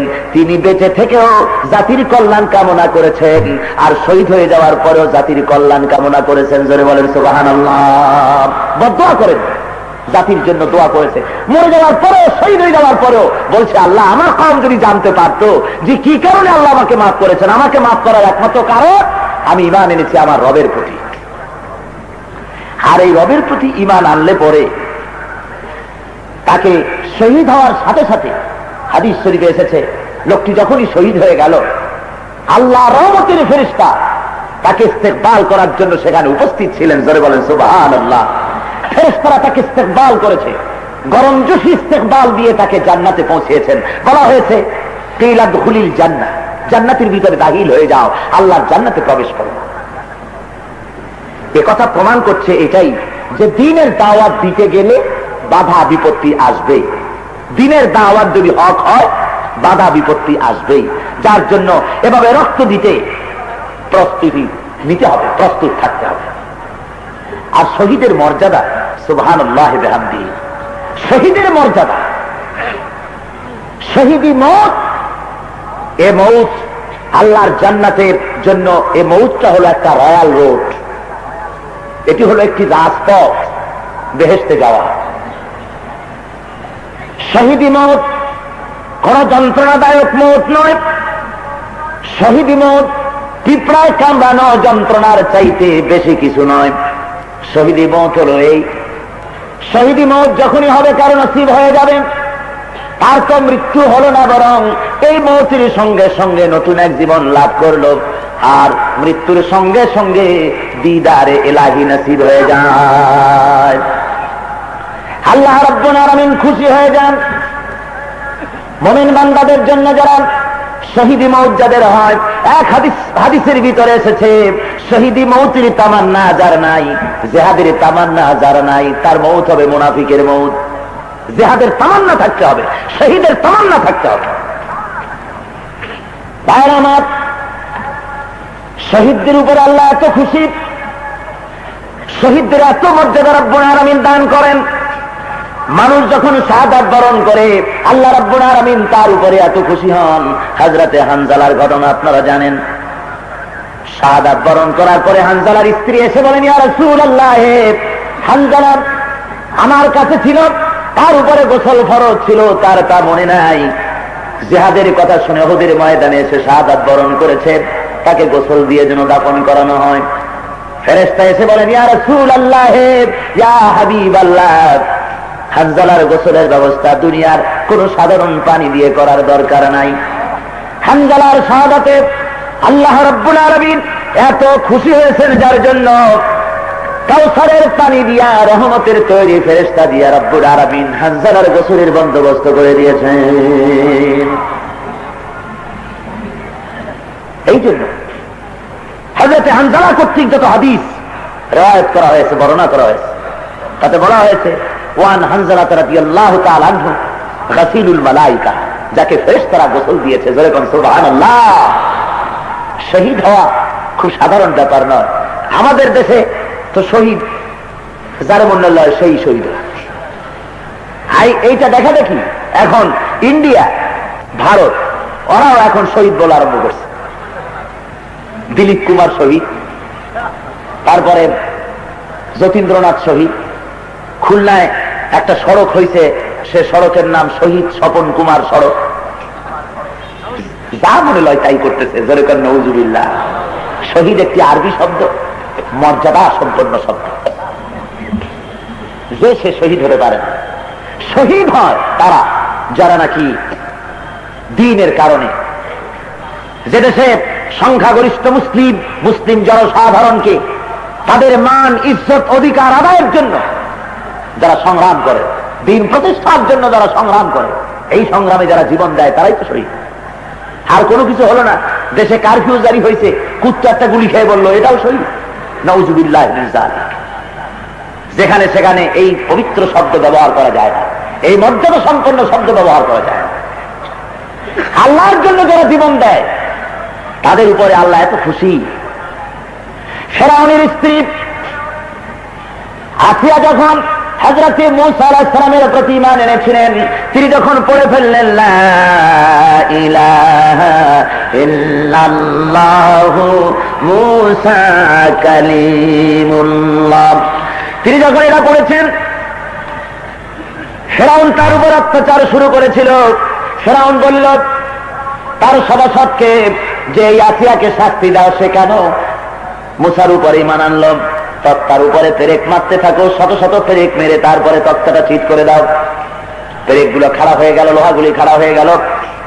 এর উপরে আসিয়াকে শোয়ায় দাও, তারপরে চতুর্দিক থেকে লোহার ডান্ডা দিয়া পিটাও, লোহাগুলি পিঠ থেকে ফুটতে থাকুক। তার চিৎকারের আওয়াজ আমি সিংহাসনে বসে শুনব, যতক্ষণ পর্যন্ত মূসার খোদার প্রতি সে তার ঈমান প্রত্যাহার না করে, ততক্ষণ পর্যন্ত তারে পিটাইতে থাকো। ভাইরা আমার, এইভাবে করে যখন অত্যাচার চলল, এভাবে করে যখন অত্যাচার চলল, লোহাগুলি যখন শরীরের ভিতরে প্রবিষ্ট হতেছে, উপর থেকে পিটান মারতেছে, এই চরম নির্যাতনের ভেতরে আসিয়া ফিরআউনের প্রতি ঈমান আনা তো দূরের কথা, তিনি বারবার কাতরোক্তি করে কোন রকম জান বেরিয়ে যায়। তেমন অবস্থায় বলতেছেন লা ইলাহা ইল্লাল্লাহ, লা ইলাহা ইল্লাল্লাহ, লা ইলাহা ইল্লাল্লাহ। আল্লাহ রাব্বুল আলামিন বলেন, ও ফেরেশতারা, আমার আকাশের দরজাগুলি খুলে দাও, যাতে করে আসিয়া মৃত্যুর আগে আমার জান্নাত দেখে দেখে তার রূহ যেন পরওয়াজ করতে পারে। জোরে বলেন সুবহানাল্লাহ। শহীদদের জন্য আল্লাহ রাব্বুল আলামিন এই মর্যাদা রেখেছেন। সুতরাং দ্বীন প্রতিষ্ঠা করতে গেলে, দ্বীনের কথা বলতে গেলে বিপদ মুসিবত আসবেই, শাহাদাতের ঝুঁকি নিতে হবে। নিজেকে প্রতিষ্ঠা আর দ্বীন প্রতিষ্ঠা দুইটা একসাথে কোনোদিন হবে না, কোনোদিন হবে না। আমি নিজেও প্রতিষ্ঠিত হব, দ্বীনও প্রতিষ্ঠিত করব, এটা কোনো কালে সম্ভব নয়। জীবনের 100% সিকিউরিটি নিয়ে আল্লাহ দ্বীনের আন্দোলন করা চলে না, আর সব চলে। আমাদের অভ্যাস তো হয়েছে বিড়ালের মতো। বিড়ালের অভ্যাস কি জানেন? বিড়াল রোদ্রে নামবে না, বিড়াল বৃষ্টির ভিতরে নামান, ওরে পিঠায়ও বৃষ্টিতে নামাইতে পারবেন না, ও কাদার মধ্যে যাবে না। ও থাকবে কোথায়? খাবে কি? খাবে দুধের সবটুকু, ভালো ভালো জিনিস খাবে। তারপরে কোথায় শোবে? আপনার তোষকের উপরে লেপ মুড়ি দিয়া, কোল বালিশের পাশে, মাথার বালিশের ফাঁক দিয়া মাথাটা বাইর করিয়া চোখ বুঝিয়া নাক ডাকাইয়া আরামসে ঘুমাইতে থাকবে। আপনি তাকে ঠেলাঠেলি করবেন, একটু নেজ নাড়বেন, খুব আরামের বহির প্রকাশে দেখাবে। আমাদের অবস্থা তাই হয়েছে। আমরা নিজেকে বাঁচাতে চাই। যদি দাওয়াতটা বন্ধ হয়ে যায় তাহলে এত হক কথা বলে লাভ দেখি। একটু আস্তে আস্তে কওয়া ভালো, বেশি শত্রু বানায় লাভ নাই। পথে ঘাটে কোথায় ঠ্যাঙ্গা মারবে, কোথায় মারি ফেলবে, তার তো ঠিক নাই। দাওয়াতও বন্ধ হয়ে যেতে পারে, জেলও হয়ে যেতে পারে, হাসির মঞ্চ ঝোলা লাগতে পারে। অবিয়া, আপনি আমি মুসলমান হইয়া ইসলাম সম্পর্কে যে ভীতির সৃষ্টি হয়েছে আমাদের মাঝে, যদি এই ভয় থাকতো সাহাবায়ে কেরামদের মধ্যে রিদওয়ানুল্লাহ তাআলা আলাইহিম আজমাইন, যদি তাদের মধ্যে ভয় থাকতো, ইসলামের 12 বেজে যেত মক্কা, ইসলাম মদিনায় যাইতে পারতো না। যারা বলেন ঠিক কিনা, যারা বলেন ঠিক কিনা। আজ কোটি কোটি মুসলমান, তোমাদের কথা বলতে সাহস হয় না। আর সে যুগে আহা, একজন একজন মুসলমান এক এক জায়গায়, পয়গম্বর একা, কেউ নাই, দুই একজন মুসলমান হতেছে। আর অত্যাচারটা কি, মার কি, ভীষণ মার হতেছে, অত্যাচার হতেছে। সাহাবী কলেমা পড়েছে অপরাধে, এক পা বেঁধেছে এক উটের সাথে, আর এক পা বেঁধেছে আর এক উটের সাথে, দুই পা দুই উটের সাথে বাঁধা বেঁধে দিয়ে উটকে তাড়াই দিয়েছে দুই দিকে। উট দুদিকে দৌড় দিল, আর জীবিত মানুষের শরীর ছিঁড়ে দুই টুকরা হয়ে দুই উটের পায়ের সাথে চলে গেল।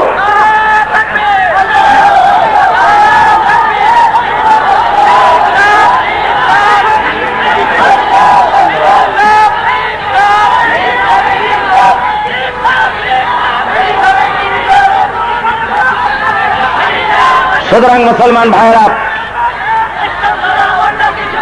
এত সহজ ব্যাপার নয়, জিনিসটি এত সহজ নয়, এত আরাম করে এটা হবে না। ये शहादत है उल्फत में कदम रखना, लोग आशा समझते हैं मुसलमान होना। মুসলমান হওয়াটা তারা সাধারণ জিনিস মনে করেছে।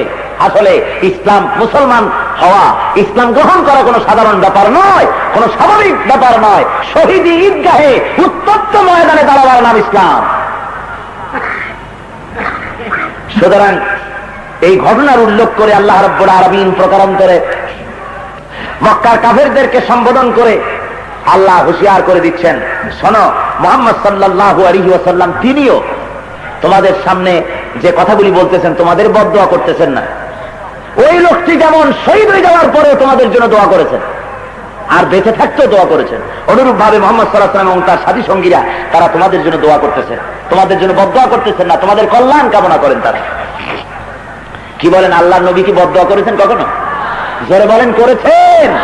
আমার নবীর মতো শরীফ, আমার নবীর মতো অমায়িক, এত সুন্দর ব্যবহার, রহমতের নবী পৃথিবীতে আর কেউ আসছে?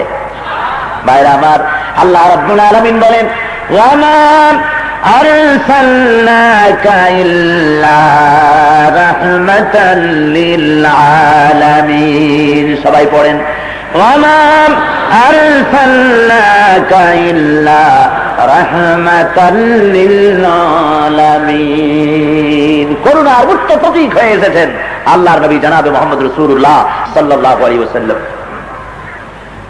বন্ধুগণ, সরওয়ারে কায়নাত মদিনা মুনাওয়ারা থেকে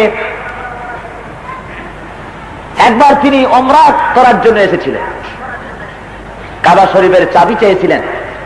কাবার চাবি রক্ষক চাবি তো দিলই না, উল্টা আল্লাহর হাবিবকে গাল দিল। সাহাবায়ে কেরাম অ্যাকশন নিতে চাইলেন, হুজুর বললেন না। তিনি শুধু স্বভাব সুলভ ভাব গম্ভীর কণ্ঠে লোকটিকে বললেন, তুমি আজকে আমাকে চাবি দিলে না, কিন্তু মনে রেখো সেদিন বেশি দূরে নয় যেদিন এই চাবি এই ঘরের মূল রক্ষকের হাতে ফিরে আসবে। সুবহানাল্লাহ ওয়া বিহামদিহি। এতটুকুন কথাই বলেছেন, আর কিছু বলেননি। পরে ফতে মক্কার দিনে, মক্কা বিজয়ের দিনে আল্লাহর নবী যখন মসজিদে হারামের ভিতরে প্রবেশ করেছেন, বাইতুল্লাহর কাছে যখন চলে গেছে, না যার চাবি চাওয়া লাগে নাই, চাবির রক্ষক নিজে চাবি নিয়ে এসে হাজির। জোরে বলেন সুবহানাল্লাহ। আজার চাবি চাওয়া লাগে নাই, চাবি যার কাছে ছিল সে দৌড়ে চলে এসেছে। খেলার নাম বাবাজি। 10,000 সৈন্য রাসূলের সাথে 10,000 তরবারি চমকাচ্ছে। চাবির ধারক বাহক এসে বলছেন, এই নিন চাবি, ঘরের মধ্যে ঢুকুন, নামাজ পড়ুন, যা খুশি করেন। আর কাঁপতেছে কলা পাতার মতো থরথর করে। হুজুর চাবি নিয়ে ঘর খুললেন, ভেতরে ঢুকে মূর্তিগুলি ফেলে দেওয়ার ব্যবস্থা করলেন, নামাজ আদায় করলেন। তারপরে বেরিয়ে ওই লোকটাকে ডাকলেন, এদিকে। লোকটা কাছে এলো, আল্লাহর নবী চাবিটা তুলে তার হাতে দিয়ে দিলেন, বললেন, শোনো, তোমার কাছ থেকে এই চাবি জালিম ছাড়া আর কেউ নিতে পারবে না। সুবহানাল্লাহ, সুবহানাল্লাহ। লোকটি অবাক হয়ে তাকিয়ে রইল। লোকটির মুখ থেকে বেরিয়ে গেল, আমি মনে করেছিলাম আপনি একজন বিজয়ী বাদশাহ, একজন সম্রাট হয়ে গেছেন, একজন নামকরা বাদশাহ হয়ে গেছেন, বিজয়ী বাদশাহ বলে আমি মনে করেছিলাম। কিন্তু এখন প্রমাণিত হয়ে গেল, বুঝতে পারলাম বাদশার চরিত্র এমন হয় না। এমন মহানুভব, এমন উদার চরিত্র কেবলমাত্র নবীদেরই হতে পারে। আমার ভুল ভেঙে গেছে। আশহাদু আল্লাহ ইলাহা ইল্লাল্লাহু ওয়াহদাহু লা শারীকা লাহু ওয়া আশহাদু আন্না মুহাম্মাদান আবদুহু ওয়া রাসূলুহু। তাইরা আমার সরওয়ারে কায়নাত জনাব মুহাম্মদ রাসূলুল্লাহ সাল্লাল্লাহু আলাইহি ওয়াসাল্লাম তিনিও বদদুয়া করেন নাই। আল্লাহ তাই বুঝাচ্ছেন যে তোমাদের কাছে যে রাসূল এসেছেন তিনি তোমাদের জন্য অকল্যাণকামী নন, তিনি তোমাদের কল্যাণকামী। وما أنزلنا على قومه من بعده من جند من السماء وما كنا منزلين। আমি এদের জন্য, এই কওমের জন্য আকাশ থেকে কোনো সৈন্যবাহিনী পাঠাই নাই, আর সৈন্যবাহিনী পাঠাবার আমার কোনো দরকারও ছিল না। ইন কানাত ইল্লা সাইহাতান ওয়াহিদাতান ফাইযা হুম হাবিদুন। সৈন্যবাহিনী পাঠানো লাগে। দুনিয়ায় যেমন যুদ্ধ বিগ্রহ করতে হলে সেনাপতিকে অর্ডার দেওয়া লাগে, সাজো সাজো রথ পড়ে যায়, বন্দুক, কামান, স্টেন গান, টমি গান, ব্রেন গান, এলএমজি, এসএমজি, আদমজি সব সাজাইয়া দিয়া চতুর্দিক থেকে পজিশন নেওয়া লাগে। আর্মি, বিডিআর, তারপরে পুলিশ, আনসার, গোষ্ঠী সুদ্ধা সব চতুর্দিকে ঘেরাও করো, মারো, টেলিফোন করে, তারপরে কত অর্ডার ক্যারি আউট করতে হয়, অর্ডার সাপ্লাই করতে হয়, কত কিছু করতে হয়। আল্লাহর কি এই সমস্ত লাগে নাকি? বটম টেপাটেপি করা লাগে? কিচ্ছু লাগে না। আল্লাহ কয় কোন, শুধু বলেন কোন, শুধু বলেন হোক, আর সাথে সাথে হয়ে যায়। বলেন সুবহানাল্লাহ, মোটেও দেরি লাগে না। রব্বুল আলামিন বলেন আমি ওই জাতি ধ্বংস করার জন্য, ওরা চেয়েছিল আমার 3 জন রাসূলকে শেষ করে দেবে, আমার দিনকে দুনিয়া থেকে বুঝায় দেবে, এই তাদের চেষ্টা ছিল। আর আমি ওদের জন্য আকাশ থেকে কোন ধরনের সৈন্য আমি নাজিল করি নাই, সৈন্য নাজিল করার কোন দরকারও আমার ছিল না। আমি শুধু কি করলাম শোনো, ইন কানাত ইল্লা সাইহাতান ওয়াহিদা, শুধু একটা প্রচন্ড আওয়াজ, একটা বিকট শব্দ হলো, একটা প্রচন্ড শব্দ, আর একই প্রচন্ড শব্দে গোটা জাতি নিস্তব্ধ হয়ে গেল। ফাইযা হুম হামিদুন। সুবহানাল্লাহ। বন্ধুগণ, এ ধরনের প্রচন্ড শব্দ আল্লাহ করতে পারেন না? পারেন না? জোরে গান পারেন কিনা? বাংলাদেশে কামান টামান যতগুলো আছে, সমস্ত কামানগুলো একসাথে দাগাইলে আকাশের একটা গর্জনের সমান হবে? জোরে বলেন হবে? যদি দেন দেওয়ান, মানুষগুলি হার্ট ফেল করবে। কনকর্ড যে বিমান আছে, কনকর্ড প্লেন, যেটা আপনার হিথ্রো এয়ারপোর্ট থেকে আমেরিকা বা বিভিন্ন দেশে যাতায়াত করে, এটাকে সুপারসনিকও বলা হয়, শব্দের চাইতে বেশি গতি সম্পন্ন। এত বেশি এর গতি, যার জন্য এটাকে ল্যান্ড করতে দেওয়া হয় এমন সব এয়ারপোর্ট যার আশেপাশে কাঁচের জানালাওয়ালা, কাঁচের দরজাওয়ালা বাড়িঘর না থাকে, তার থেকে নিরাপদজনক দূরত্ব রক্ষা করে, সেখানে বিপদমুক্ত দূরত্ব রক্ষা করে সেখানে দেওয়া হয়, এয়ারপোর্ট বানানো হয়। তার কারণ হলো এটা এত দ্রুত গতিতে যায় যে তার ফোর্সে বাতাসের মধ্যে যে ওয়েভ হয়, যে বাতাসের তরঙ্গ সৃষ্টি হয়, সেই তরঙ্গের চাপ সহ্য করতে না পেরে আশেপাশের বিল্ডিং এর সমস্ত গ্লাস ফেটে চৌচির হয়ে যায়। এইটা যদি মানতে পারে, তাহলে আল্লাহ রাব্বুল আলামিন প্রচন্ড একটা আওয়াজ দিলে পরে কানের পর্দা, কলজা ফাটিয়া শেষ হয়ে যাবে মানুষ। জোরে বলেন যাবে না? আল্লাহ কয় যে কিছুই করি নাই, আকাশ থেকে কোনো ফেরেশতা কোনো কিছুই পাঠাই নাই, খালি একটুখানি একটা শব্দ করাইছে। একটা শব্দ হলো প্রচন্ড। আর যারা এত মাতব্বরি করছে মঞ্চে দাঁড়াইয়া, হ্যান করেঙ্গে ত্যান করেঙ্গে, লাঠিকে আমদার বুগুর ভরেঙ্গে, সব ফাইনাল সিট, সব শেষ।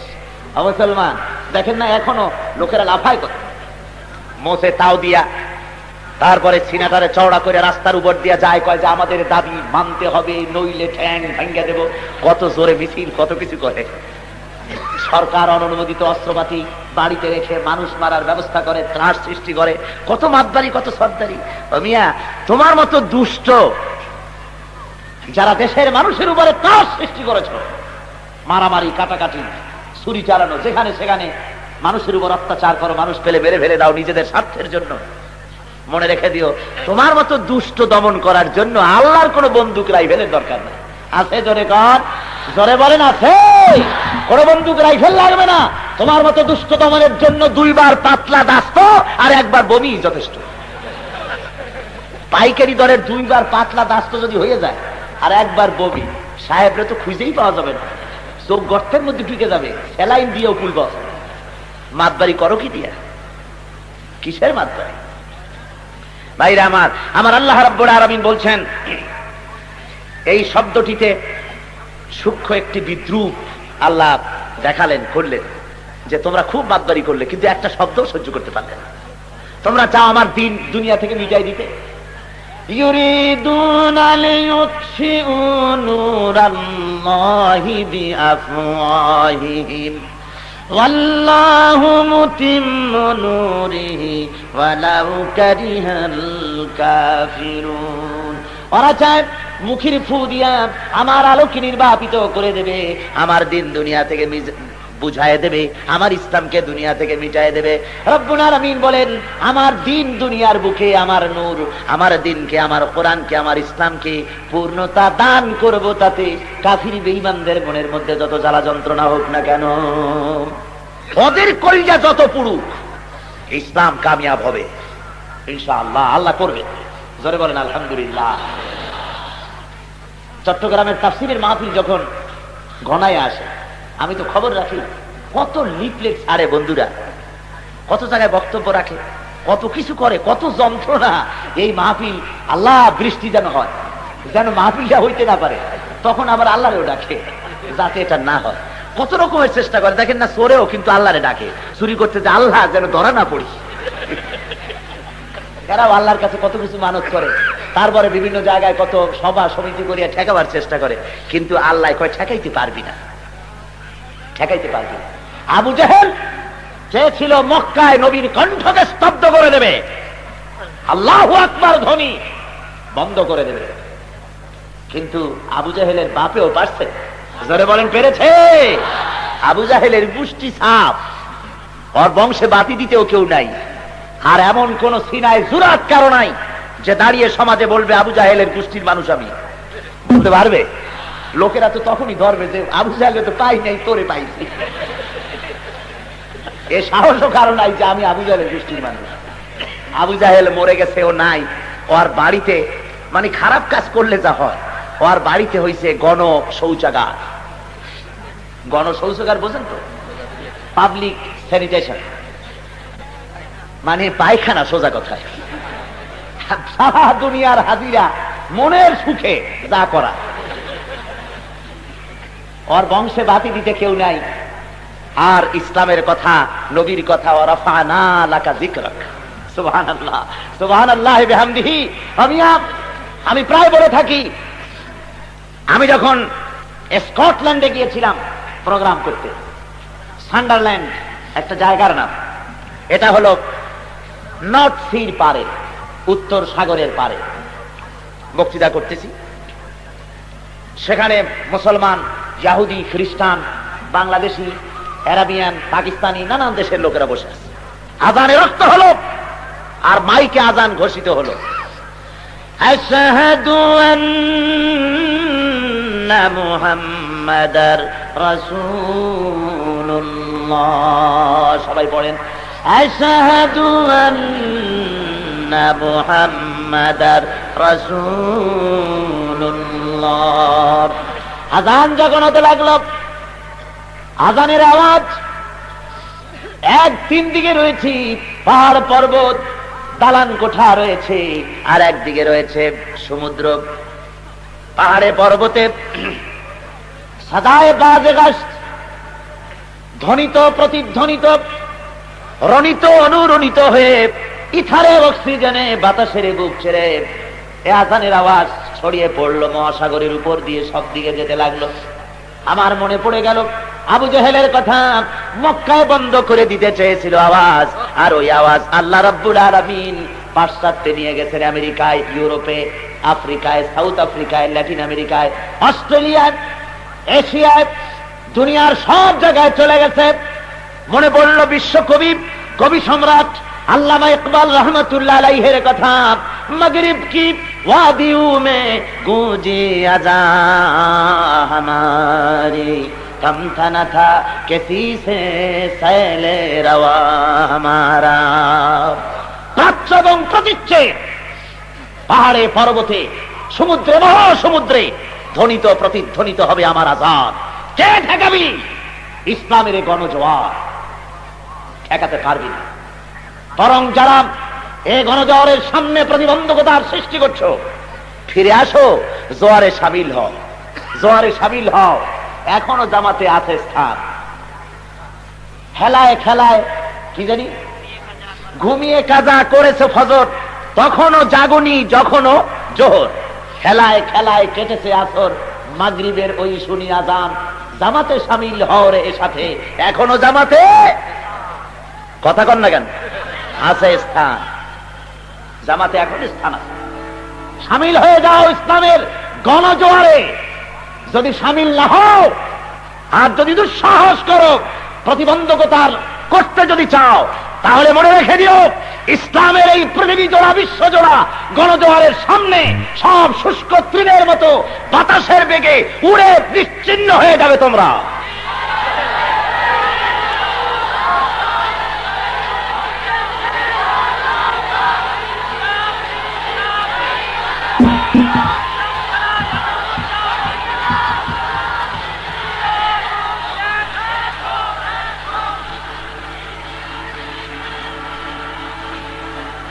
ভাইরা আমার, আল্লাহ রাব্বুল আলামিন এরপরে বলতেছেন, ইয়া হাসরাতান আলাল ইবাদ মা ইয়াতিহিম মির রাসূলিন ইল্লা কানু বিহি ইস্তাহজিউন। ইয়া হাসরাতান আলাল ইবাদ, বান্দার উপরে আফসোস, আল্লাহর বান্দাদের উপরে আফসোস। মা ইয়াতিহিম মির রাসূলিন ইল্লা কানু বিহি ইস্তাহজিউন, এমন একজন রসুল এলো না যার সাথে এরা ঠাট্টা করলো না, বিদ্রুপ করলো না, পাগল বললো না, গালি দিল না। যারই পাঠাইলাম তার সাথে ওরা এই ব্যবহারগুলি করলো। কি বলেন, ঠিক না? দুনিয়ায় যত পয়গম্বর এসেছেন, সমকালীন রাষ্ট্র শক্তি, সমকালীন সমাজ শক্তি সবাই বাধা দিয়েছে। বাধা দেওয়ার কারণ কি আপনারা জানেন? ওনারা হযরতে মূসা আলাইহিস সালাম দুনিয়ার বুকে এসে, ওনার জন্য একথা শোভনীয় ছিল না যে ফেরাউন রাজত্ব চালাবে, আইন কানুন ফেরাউনের হাতে চলবে, আর হযরতে মূসা কিছু উম্মত নিয়ে দ্বীনের কথাবার্তা বলবেন, আর কোনো কাম নাই। এজন্য আল্লাহ রাব্বুল আলামিন মূসাকে পাঠান নাই, ইব্রাহিম আলাইহিস সালামকে জন্য পাঠান নাই যে তিনি নমরুদের আইন কানুন মেনে চলবেন, আর সামান্য নিজে কিছু জিকির আজকার করে নামাজ রোজা করে দুনিয়া থেকে বিদায় হয়ে যাবেন। এজন্য আল্লাহ রাব্বুল আলামিন ইব্রাহিম আলাইহিস সালামকে পাঠান নাই, বরং জমিন হলো আল্লাহর, আইন চলবে আল্লাহর, এই জন্য পাঠিয়েছেন। যখনই দাওয়াত দিয়েছেন মূসা আলাইহিস সালাম, ফেরাউন বাধা দিয়েছে। ফেরাউন বলেছে, তুমি যদি নবী হবে তার প্রমাণ কি দেখাও। হযরতে মূসা আলাইহিস সালাম বগলের ভিতরে থেকে হাত বার করে দেখালেন। ওই ফেরাউন দেখতে পেল নূরে চমকাচ্ছে, সাদা ধবধব করছে। বলল, বুঝতে পেরেছি তুমি জাদুকর হয়েছ, আমার দেশেও জাদুকর আছে। সেই জাদুকরদের সাথে যদি পারো কুলাইয়া উঠতে, তাহলে বুঝবো যে তুমি সত্যিই নবী। জাদুকরদের ডাকা হলো, জাদুকরেরা এলো। জাদুকরদের সামনে হযরত মূসা উপস্থিত হলেন। জাদুকরেরা বলল, মূসা জাদু আগে আপনি দেখাবেন না, আমরা আগে দেখাবো। হযরতে মূসা আলাইহিস সালাম বললেন, তোমরা আগে দেখাও। এবার জাদুকরেরা তারা কিছু জাদু মন্ত্র পুত করলো তাদের বিভিন্ন জিনিসের উপরে। সবগুলি দিয়া বাঘ হলো, সাপ হলো, সিংহ হলো, মুসা আলাইহিস সালামের উপরে ঝাঁপায় পড়লো। হযরত মুসা একটুখানি ঘাবড়ে গেলেন, ভয় পেয়ে গেলেন। রব্বুল আলামিন বলেন, খবরদার মুসা, ভয় পাইও না, বাতিলের বিরুদ্ধে ময়দানে নামায়া তোমারে একা ছেড়ে দেই নাই, আমি আল্লাহ রব্বুল আলামিন তোমার সাথে আছি। কিসের ভয় তোমার? আমি আছি। হাতের লাঠি ছেড়ে দাও। মুসা আলাইহিস সালাম লাঠি ছেড়ে দিলেন। কি হয়ে গেল? কি হয়ে গেল? ইয়া হাইয়াতুন তাসআ, অজগর হয়ে গেল। হা করলো, আর জাদুকরদের তৈরি করা সাপ, সিংহ, ব্যাঘ্র সব গিয়ে ঢুকলো মুসা আলাইহিস সালামের লাঠি মার্কা সাপের পেটের মধ্যে। জাদুকরেরা বুঝতে পারলো আমরা যেটা দেখাইছি তার নাম জাদু, আর মুসা আলাইহিস সালাম যেটা দেখালেন এটা জাদু নয়। জাদু খাইয়া ফেলায় যে জিনিসে, ওটা তো জাদু নয়, বরং জাদুর দাদা। জাদু খাইলো কেমন? জাদুকরেরা কি করলো? কোরআন শরীফ বলছি, ফাউলকিয়াস সাহারাতু সুজদাা ক্বালু আমান্না বিরাব্বি হারুন ওয়া মূসা। সিজদায় পড়ে গেল আর বলল, হযরত মুসা এবং হারুনের প্রতি ঈমান আনলাম আমরা।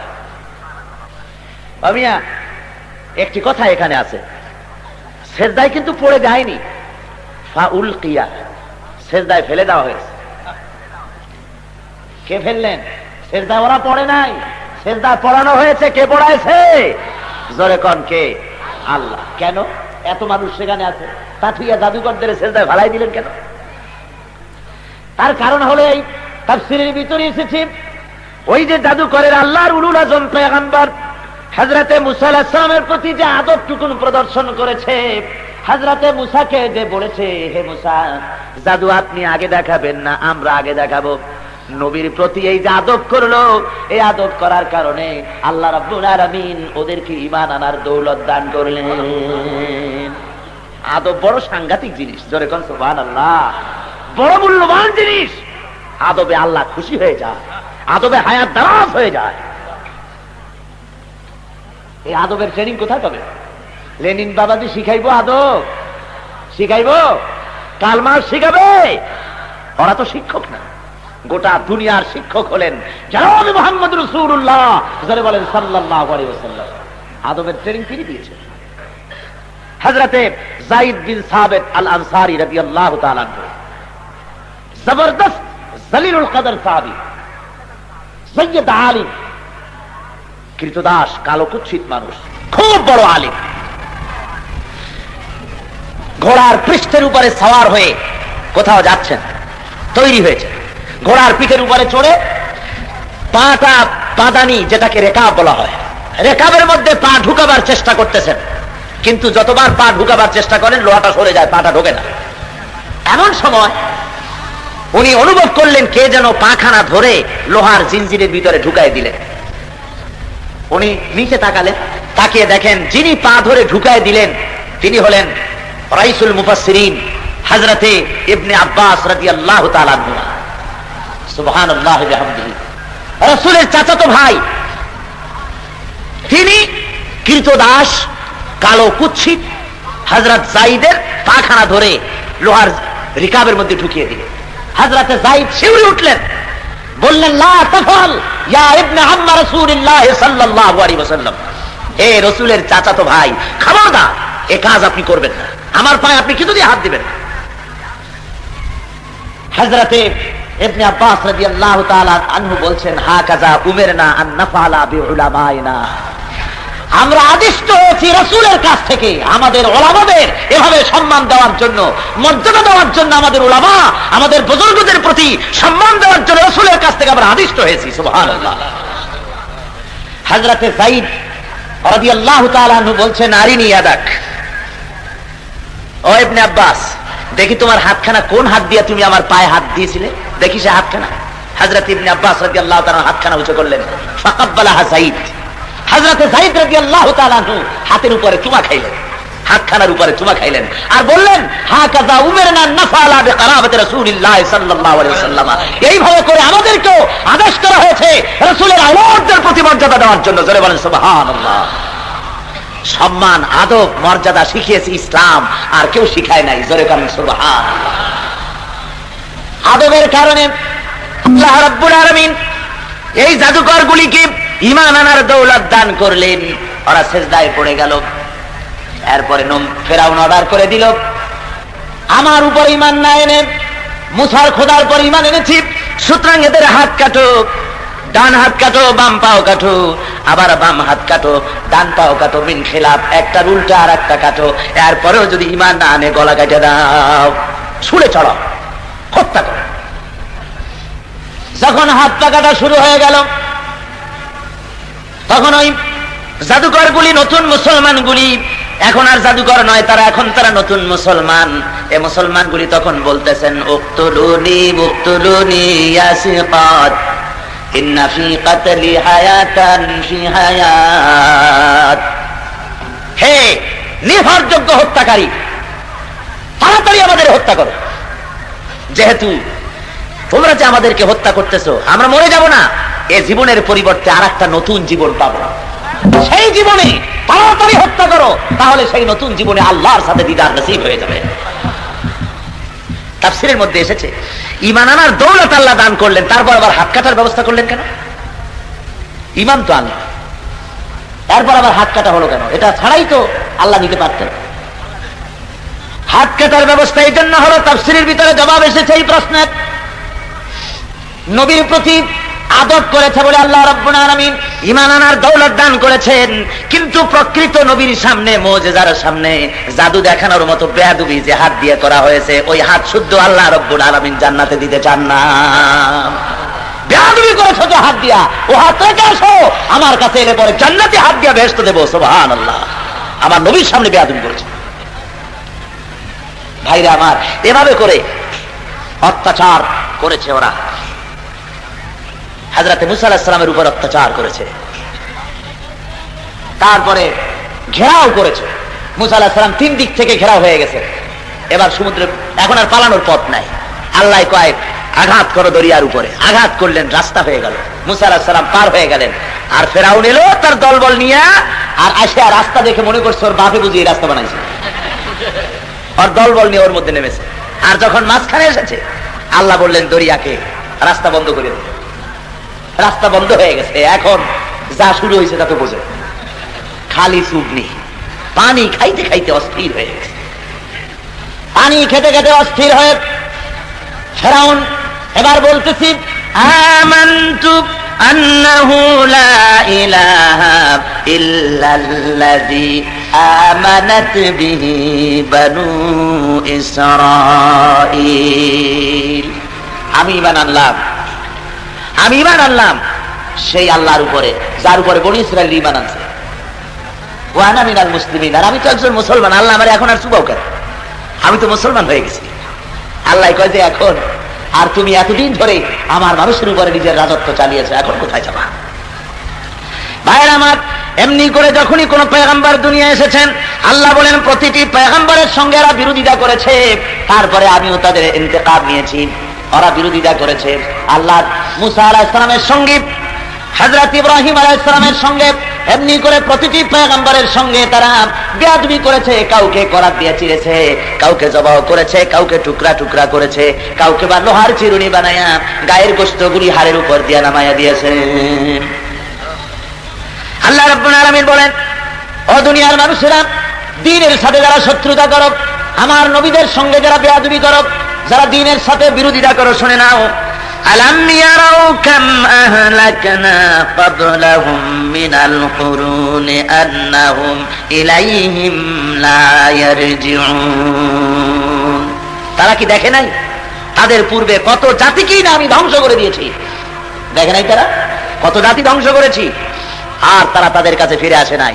কওমে আদ, কওমে সামুদ, কওমে আয়কা, কওমে নূহ, কওমে ফেরাউন, এমনি করে কত জাতি দুনিয়া থেকে আমি আল্লাহ নিশ্চিহ্ন করে দিলাম। আল্লাহ কি প্রচন্ড ক্ষমতা, কি প্রচন্ড ক্ষমতার মালিক, যখন যা খুশি করতে পারেন না? জোরে বলেন, পারেন না? ফাআলুল লিমা ইউরিদ, যা খুশি তিনি তাই করতে পারেন। প্রচন্ড ক্ষমতার মালিক। মেক্সিকো শহরের কথা আপনারা শুনেছেন, বিরাট শহর, যৌন আবেদনের, যৌনাচারের, যৌন পাপের লীলাভূমি, রাজধানী মেক্সিকো। জেনা হচ্ছে, ব্যভিচার হচ্ছে, ব্লু ফিল্ম হচ্ছে, শয়তানি হচ্ছে, বদমাশি হচ্ছে, চরম ভাবে হচ্ছে। আর আল্লাহ রাব্বুল আলামিন অর্ডার করলেন, বললেন কুন, আর সাথে সাথে হয়ে গেল। কি কুন বললেন? বললেন হ। সমুদ্রের মধ্যে যে তুফান করেন না, কি করেন আপনারা? ঢেউটারে কি করেন? ঢেউ। সমুদ্রে যেমন ঢেউ হয়, আল্লাহ মেক্সিকোর মাটিকে অর্ডার দিলেন ওই রকম ঢেউ হয়। চিন্তা করেন একটু, সমুদ্রে যে ঢেউ হয় ওই রকম ঢেউ যদি মাটির উপরে হয়, অবস্থাটা কি? যখন মাটির উপরে ঢেউ শুরু হয়ে গেল এমনি করে, আর 120 তলা, 80 তলা, 50 তলা বিরাট বিরাট বিল্ডিং গুলির করে বর্গাম, আর ইটগুলি বন্দুকের গুলির মতো চতুর্দিকে ছুটতে লাগলো। হাজার হাজার মানুষ এক নিমিষের ভিতরে একটা মৃত্যু নগরীতে পরিণত হয়ে গেল, সব স্তব্ধ হয়ে গেল। পারেন না আল্লাহ? আমার বন্ধুগণ, কলম্বিয়ার আর্মেরা সহ মাত্র অল্প সময়ের মধ্যে পৃথিবীর ইতিহাস থেকে আল্লাহ মুছে ফেলে দিলেন। 25,000 লোক জীবিত সমাধি হয়ে গেল। কি যে ক্ষমতা আমার আল্লাহ! তাই বলছেন আল্লাহ রাব্বুল আলামিন, কত জাতিকে শেষ করে দিলাম। সুতরাং বিরোধিতা করো না ইসলামের সাথে। এ কথাগুলি বলার কারণ, ইসলামের সাথে বিরোধিতা করো না। তোমরা যে বিরোধিতাটা করো, কেন করতেছো? কেন তোমরা মানুষকে হত্যা করো? কেন শহীদ করে দাও? কেন করতেছো? ওরা তো কোনো খারাপ কথা বলে না, ওরা চুরির কথা বলে না, ওরা ডাকাতির কথা বলে না, ওরা জেনার কথা বলে না, ওরা ব্যভিচারের কথা বলে না, ওরা সুদ ঘুষের কথা বলে না। ওরা বলে জমিন আল্লাহ, আল্লাহর আইন চালু করে। কথা তো এইটাই না, আর কিছু কথা এইটা কিনা? এরা তো বলে না যে আমারে ঘুষ দাও, সুদ দাও, অথবা আমেরিকার আইন চালু করতে এসেছি, বা ব্রিটেনের আইন চালু করতে এসেছি, বা রাশিয়ার আইন চালু করতে এসেছি, তা তো বলে না। ওরা বলে আমি আল্লাহর দিন কায়েম করতে চাই, নবী জনাব মুহাম্মদ রাসূলুল্লাহ সাল্লাল্লাহু আলাইহি ওয়াসাল্লামের দিন কায়েম করতে এসেছি। এই কথা যখন বলে, তখন তোমরা তাদেরকে শহীদ করো, তাদের মেরে দাও, তাদের আঘাতের জায়গায় আঘাত দাও, মায়ের কোল থেকে ছিনাইয়া নাও, মাকে কাঁদাও শহীদ করে করে, যুবক যুবক ছেলেগুলিকে শহীদ করে তার মাকে কাঁদাও, তার বাপকে কাঁদাও।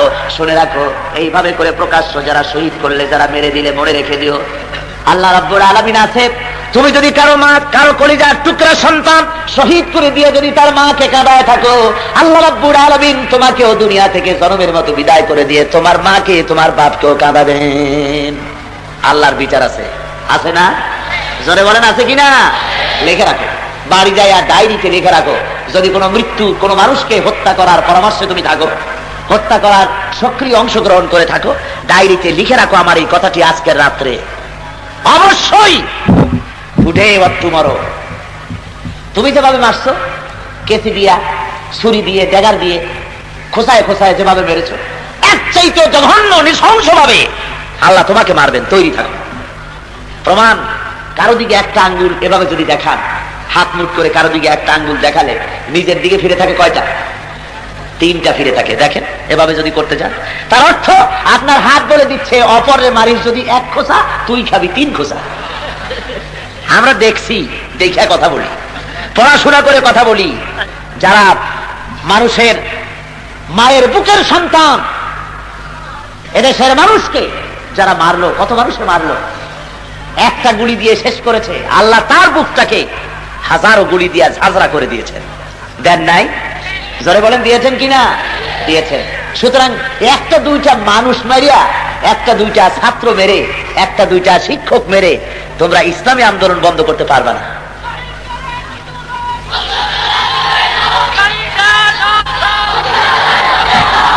সুতরাং আজকে আল্লাহর দেওয়া বিধান কায়েমের জন্য পয়গম্বরেরা যেভাবে জীবন দিয়েছেন, সাহাবায়ে কিরাম যেভাবে জীবন দিয়েছেন, সেভাবে জীবন ধরে বলেন তৈরি আছে? আলহামদুলিল্লাহ, তৈরি থাকতে হবে। যে কোনো মুহূর্তে জীবন দিয়েছেন আল্লাহ। কে দিয়েছেন? সেই আল্লাহ। জীবন চাইলে দিতে কোনো আপত্তি আছে? কোনো আপত্তি থাকার কথা না। আমাদের ইতিহাস রয়েছে, মুসলমানেরা জীবনের মায়া করে নাই। যখনই দ্বীনের প্রশ্নে জীবন দেওয়ার প্রশ্ন হয়েছে, জীবন দিয়েছে, জেল জরিমানা খেটেছে। আল্লাহ রাব্বুল আলামিন বলেন, তোমরা যদি এভাবে জান মাল সবকিছু কোরবানি করতে প্রস্তুত থাকো, তাহলেই আমার তরফ থেকে এই ওয়াদা চালু হয়ে যাবে, এই আমার তরফ থেকে এই কথাই আসবে, আলা ইন্না নাসরাল্লাহি করিব। কালকের রোগ আবার শুরু হয়েছে। আমি গতকালও বলেছিলাম, হাজারো লোকের আলোচনা শোনার ডিস্টার্ব আপনারা আল্লাহর হস্তে করবেন না, খুব খারাপ। বন্ধুগণ, ইসলামের মহব্বত, আল্লাহর মহব্বত, কোরআনের মহব্বত, স্ত্রী পুত্র পরিজন মা বাপ সবচাইতে বেশি মহব্বত হতে হবে কলেজায় কার? আল্লাহর আর আল্লাহ রসুলের। জোরে বলেন কার? এইটা হলে আপনি পূর্ণ ইমানদার হবেন। ভাইরা আমার, এ ধরনের অনেক ইতিহাস পয়গম্বরেরা দেখিয়েছেন, সাহাবায়ে কেরাম দেখিয়েছেন। আমাদের দেশ হয় উপমহাদেশে বহু মুসলমানেরা, বহু উলামায়ে কেরাম, আউলিয়ায়ে কেরামে আদর্শ দেখায় গিয়েছেন।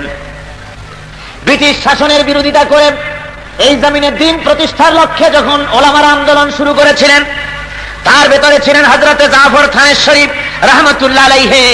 ইসলামী আন্দোলন করার কারণে ব্রিটিশ গভর্নমেন্ট তাকে গ্রেফতার করলো। গ্রেফতার করে তাকে জেলের মধ্যে রাখলো। বিচারে যেদিন হলো, বিচারের পরে তার কালাপানি দ্বীপান্তর হয়ে গেল। তাকে দ্বীপান্তরে নিয়ে যাওয়া হবে, দ্বীপে নিয়ে যাওয়া হবে। তাকে রাস্তায় বের করা হয়েছে, গলায় গলায় শিকল পরানো হয়েছে, কোমরে শিকল পরানো হয়েছে, পায়ে বেরি পরানো হয়েছে, হাতে শিকল পরানো হয়েছে। ওই সময় একজন জবরদস্ত আলেম তিনি ছিলেন। চুরি করেন নাই, ডাকাতি করেন নাই, জেনাবে বিচারের প্রশ্নই তো ওঠে না। শুধুমাত্র ইসলামের কারণে, আল্লাহর দ্বীনের কারণে এত বড় আলেমের গলায় শিকল, কোমরে শিকল, পায়ে শিকল, শিকল পরাইয়া টানতে টানতে রওনা করাই দিয়েছে। রাস্তার দুই দিকে অসংখ্য জনসাধারণ দাঁড়িয়ে দেখতেছে।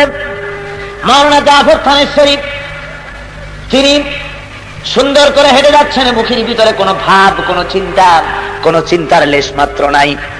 খুশি মনে তিনি চলে যাচ্ছেন, দ্বীনের জন্য কবুল করে নিতেছেন শাস্তি। যেতে যেতে এক জায়গায় গিয়ে থমকে দাঁড়িয়ে গেলেন। পুলিশকে বললেন একটু দাঁড়াও। তিনি দেখলেন জনতার ভিড়ে একটা বাচ্চা কোলে নিয়ে বোরকা পরিহিতা একটা মেয়ে লোক এক জায়গায় দাঁড়ানো। মাওলানা দাঁড়িয়ে গেলেন। ওই বোরকা পরিহিতা মেয়ে লোকটি ছিলেন ওনার বেগম, স্ত্রী। চোখের পানি ফেলে বলছেন, হুজুর আপনি তো চলে যাচ্ছেন, কিন্তু আমাকে আপনি কি বলে যাচ্ছেন? আমি কোথায় থাকবো? আমাদের বাড়ি ঘরটাও তো জ্বালায় দিয়েছে, থাকার জায়গাও নাই, আমি কোথায় যাব? মাওলানা থানেশ্বরী রাহমাতুল্লাহ আলাইহি তিনি বললেন, ও বিবি, তোমাকে আমি সেই কথাই বলবো যে কথা আমাদের জাতির পিতা ইব্রাহিম বিয়াবান ময়দানের ভিতরে মরুভূমির মধ্যে পানি নাই, খাবার নাই, বাড়ি নাই, ঘর নাই, সেই জায়গায় যে আল্লাহর হাতে ছেড়ে গিয়েছিলেন ও বেগম তোমাকে আর আমার কলিজার টুকরা সন্তানকে, সেই আল্লাহ রাব্বুল আলামিনের হাতে ছেড়ে গেলাম। মুসলমান, ইসলামের ইতিহাস এভাবে তৈরি হয়েছে। যারাই দিন প্রচার করতে এসেছে তাদের সাথে বিরোধিতা হয়েছে, মার হয়েছে। আর মার যদি নাই হলো, বিরোধিতা যদি নাই হলো, তাহলে হক আন্দোলন এটা নয়। যাবেন আপনি ঢাকায়, আপনার সামনে স্টেশন আসতে হবে সীতাকুণ্ড, ফেনী, লাকসাম, তাহলে বুঝতে হবে ঢাকা যাচ্ছে গাড়ি। আর ওই সব স্টেশন না এসে স্টেশন আসতেছে কাপ্তাই, রাঙ্গামাটি, এগুলি আসতেছে, তাহলে কি ঢাকা যাচ্ছে? ঢাকা যাচ্ছে গাড়ি? ঢাকা যাচ্ছে। সুতরাং ইসলামের দাওয়াত যদি আপনারটা হক হয়, তাহলে স্টেশন আসবে বদর, স্টেশন আসবে ওহদ, স্টেশন আসবে আবু জেহেল, স্টেশন আসবে হুনাইন, স্টেশন আসবে ফতহ মক্কা, স্টেশন এগুলি আসতে থাকবে। আর দাওয়াত যদি হক না হয়, তাহলে স্টেশন আসতে থাকবে কমলা লেবু, আঙ্গুর, বেদানা, হাদিয়া, তোফা। কথা বুঝতে পেরেছেন?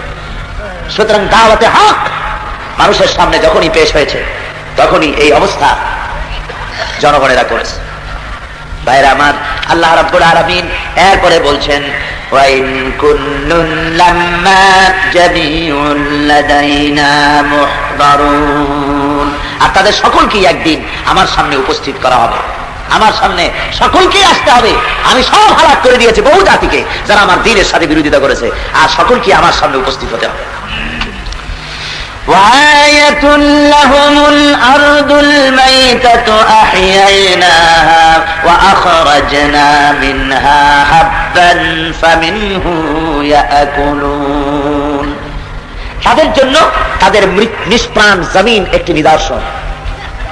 আবার মুসলমানেরা তোমরা তোমাদের জন্য, মুসলমানদের জন্য আর কাফেরদের জন্য উপদেশ। কাফেরদের বলা হচ্ছে তোমরা ইসলামকে একটুখানি এই শক্তি কম টম দেখে মনে করো না যে তারা বুঝি নিশ্চিন্ন হয়ে যাবে, টিকবে না। আর মুসলমানদের বলা হচ্ছে তোমরা মনে রেখে দিও, তোমরা কাফেরদের যত বড়ই শক্তি থাকুক না কেন, এই শক্তির মোকাবেলা আল্লাহ রাব্বুল আলামিন তার দ্বীনকে টিকায় রাখবেন, কোনো সন্দেহ নাই। তাওহীদ রিসালাত ও আখিরাতের আলোচনা আল্লাহ রাব্বুল আলামিন সূরা ইয়াসিনের মধ্যে করেছেন। আল্লাহ বলছেন দেখো এই মৃত্যু জমিনকে আমি চিন্তা করি, নিষ্প্রাণ জমিন, এটা একটা নিদর্শন, আমার শক্তিটা দেখো। মুসলমান কয়েকজন দেখে, নবী একজন, মুসলমান কয়েকজন মনে করেছে যে ইসলাম একেবারে ডুবে যাবে, ইসলাম টেকবে না, ইসলামের পিটাইয়া তাড়ায় দেবে দেশ থেকে, এইরকম মনে করছো। আসলে ঠেকাইতে পারবে না। দেখো না আমি কি করি, কি কায়দায় করি, আমার প্রাকৃতিক দৃশ্যাবলী নিদর্শনাদি দেখে তোমরা এর থেকে প্রমাণ গ্রহণ করো। আল্লাহ বলেন লক্ষ্য করো, এই নিষ্প্রাণ জমিনকে আমি জিন্দা করি এবং তার থেকে আমি ফসল উৎপাদন করি যা তোমরা খাও। আর ওয়াজআলনা ফিহা জান্নাতিন মিন নাখিলিন ওয়া আ'নাবিন ওয়া ফাজ্জারনা ফিহা মিনাল উয়ুন। আর আমি সেই জমিনকে জিন্দা করে তার থেকে ফসল উৎপাদন করি, আঙ্গুর এবং খেজুরের বাগান তৈরি করি এবং তার ভিতরে ঝর্ণা ধারা প্রবাহিত করি যার থেকে ফল হয়, ফলমূল হয়, আর তোমরা তা খাও। ওমা আমিলাতুহু আইদিহিম, এগুলি সব তোমাদের হাতের তৈরি করা না। আফালা ইয়াশকুরুন, কেন শুকর আদায় করো না, কেন শুকর আদায় করো না? আল্লাহ এগুলি দৃষ্টান্ত দিয়ে বুঝাচ্ছেন আমি তো সব করি, এ খাওয়াই, আমি পড়াই, আমি জমিনে ফসল দিই, আমি কেন শুকর করো না? আল্লাহ রাব্বুল আলামিন বলেন তোমার জমিনে যে বৃষ্টি হয়, এই বৃষ্টিগুলি আমি আল্লাহ রাব্বুল আলামিন আকাশ থেকে বৃষ্টি দেই। কেমনে দেই দেখো, আল্লাহুল্লাযী আরসালার রিয়াহা ফাতুসিরু সাহাবা ফাসুকনাহু ইলা বালাদিন মাইয়িতিন ফাআহইয়ানা বিহিল আরদা বা'দা মাউতিহা কাযালিকান নুশুর। সমুদ্রের পানিগুলি আমি বাষ্পীয় আকারে মেঘমালায় পরিণত করি, ওই মেঘ আমি ছড়াই দিই, চতুর্দিকে বৃষ্টি হয়। সমুদ্রের পানি নোনা না মিঠা? জলে কন্যা নোনা না মিষ্টি? নোনা পানি। রব্বুল আলামিন বলেন লাউ নাশাউ জাআলনাহু উজাজান ফালাউলা তাশকুরুন। ওই নোনা পানিগুলি, নোনা পানি অবস্থায় যদি নাজিল করতাম তাহলে জমিন তোমার ফসল দিতে পারত না। আমি ওই নোনা পানিকে বৃষ্টি করে জমিনে নাজিল করে দেই, কেন শুকর আদায় করো না? কেন তোমরা শুকরিয়া আদায় করো না? ওই পানি কে নামায়? তুমি নামাও না, আমি নামাই। আনতুম আনজালতুমুহু মিনাল মুজনি আম নাহনুল মুনজিলুন। কে নামায় পানি? বৃষ্টি কে দেয়? তুমি দাও না, আমি দেই। যদি তোমাদের শক্তি থাকে পানি নামাও না। ইথিওপিয়ায় আজকে এক যুগের মতো হয়ে গেল পানি নাই, পানির অভাবে গোটা দেশ খরায় শেষ হয়ে গেল, মানুষ মরতে মরতে প্রায় সব শেষ। দুনিয়ার সমস্ত বন্দুক, সমস্ত অস্ত্রপাতি আকাশের দিকে ফিরাইয়া যদি বলা হয় যে বৃষ্টি এখনই দেওয়া লাগবে, তাতে কিছু হবে? দুনিয়ার সব মানুষ যদি বৃষ্টি নামাবার জন্য অনশন ধর্মঘট করে, না খাইয়ে থাকে, তাতে কি হবে? কোন লাভ হবে? কিচ্ছুই হবে। আল্লাহ বলেন এইভাবে করে আকাশ থেকে পানি দিয়ে আমি তোমাদের খেতে দেই, বৃষ্টি দেই, পানি, মিষ্টি পানি দেই, খাবারের ব্যবস্থা করি।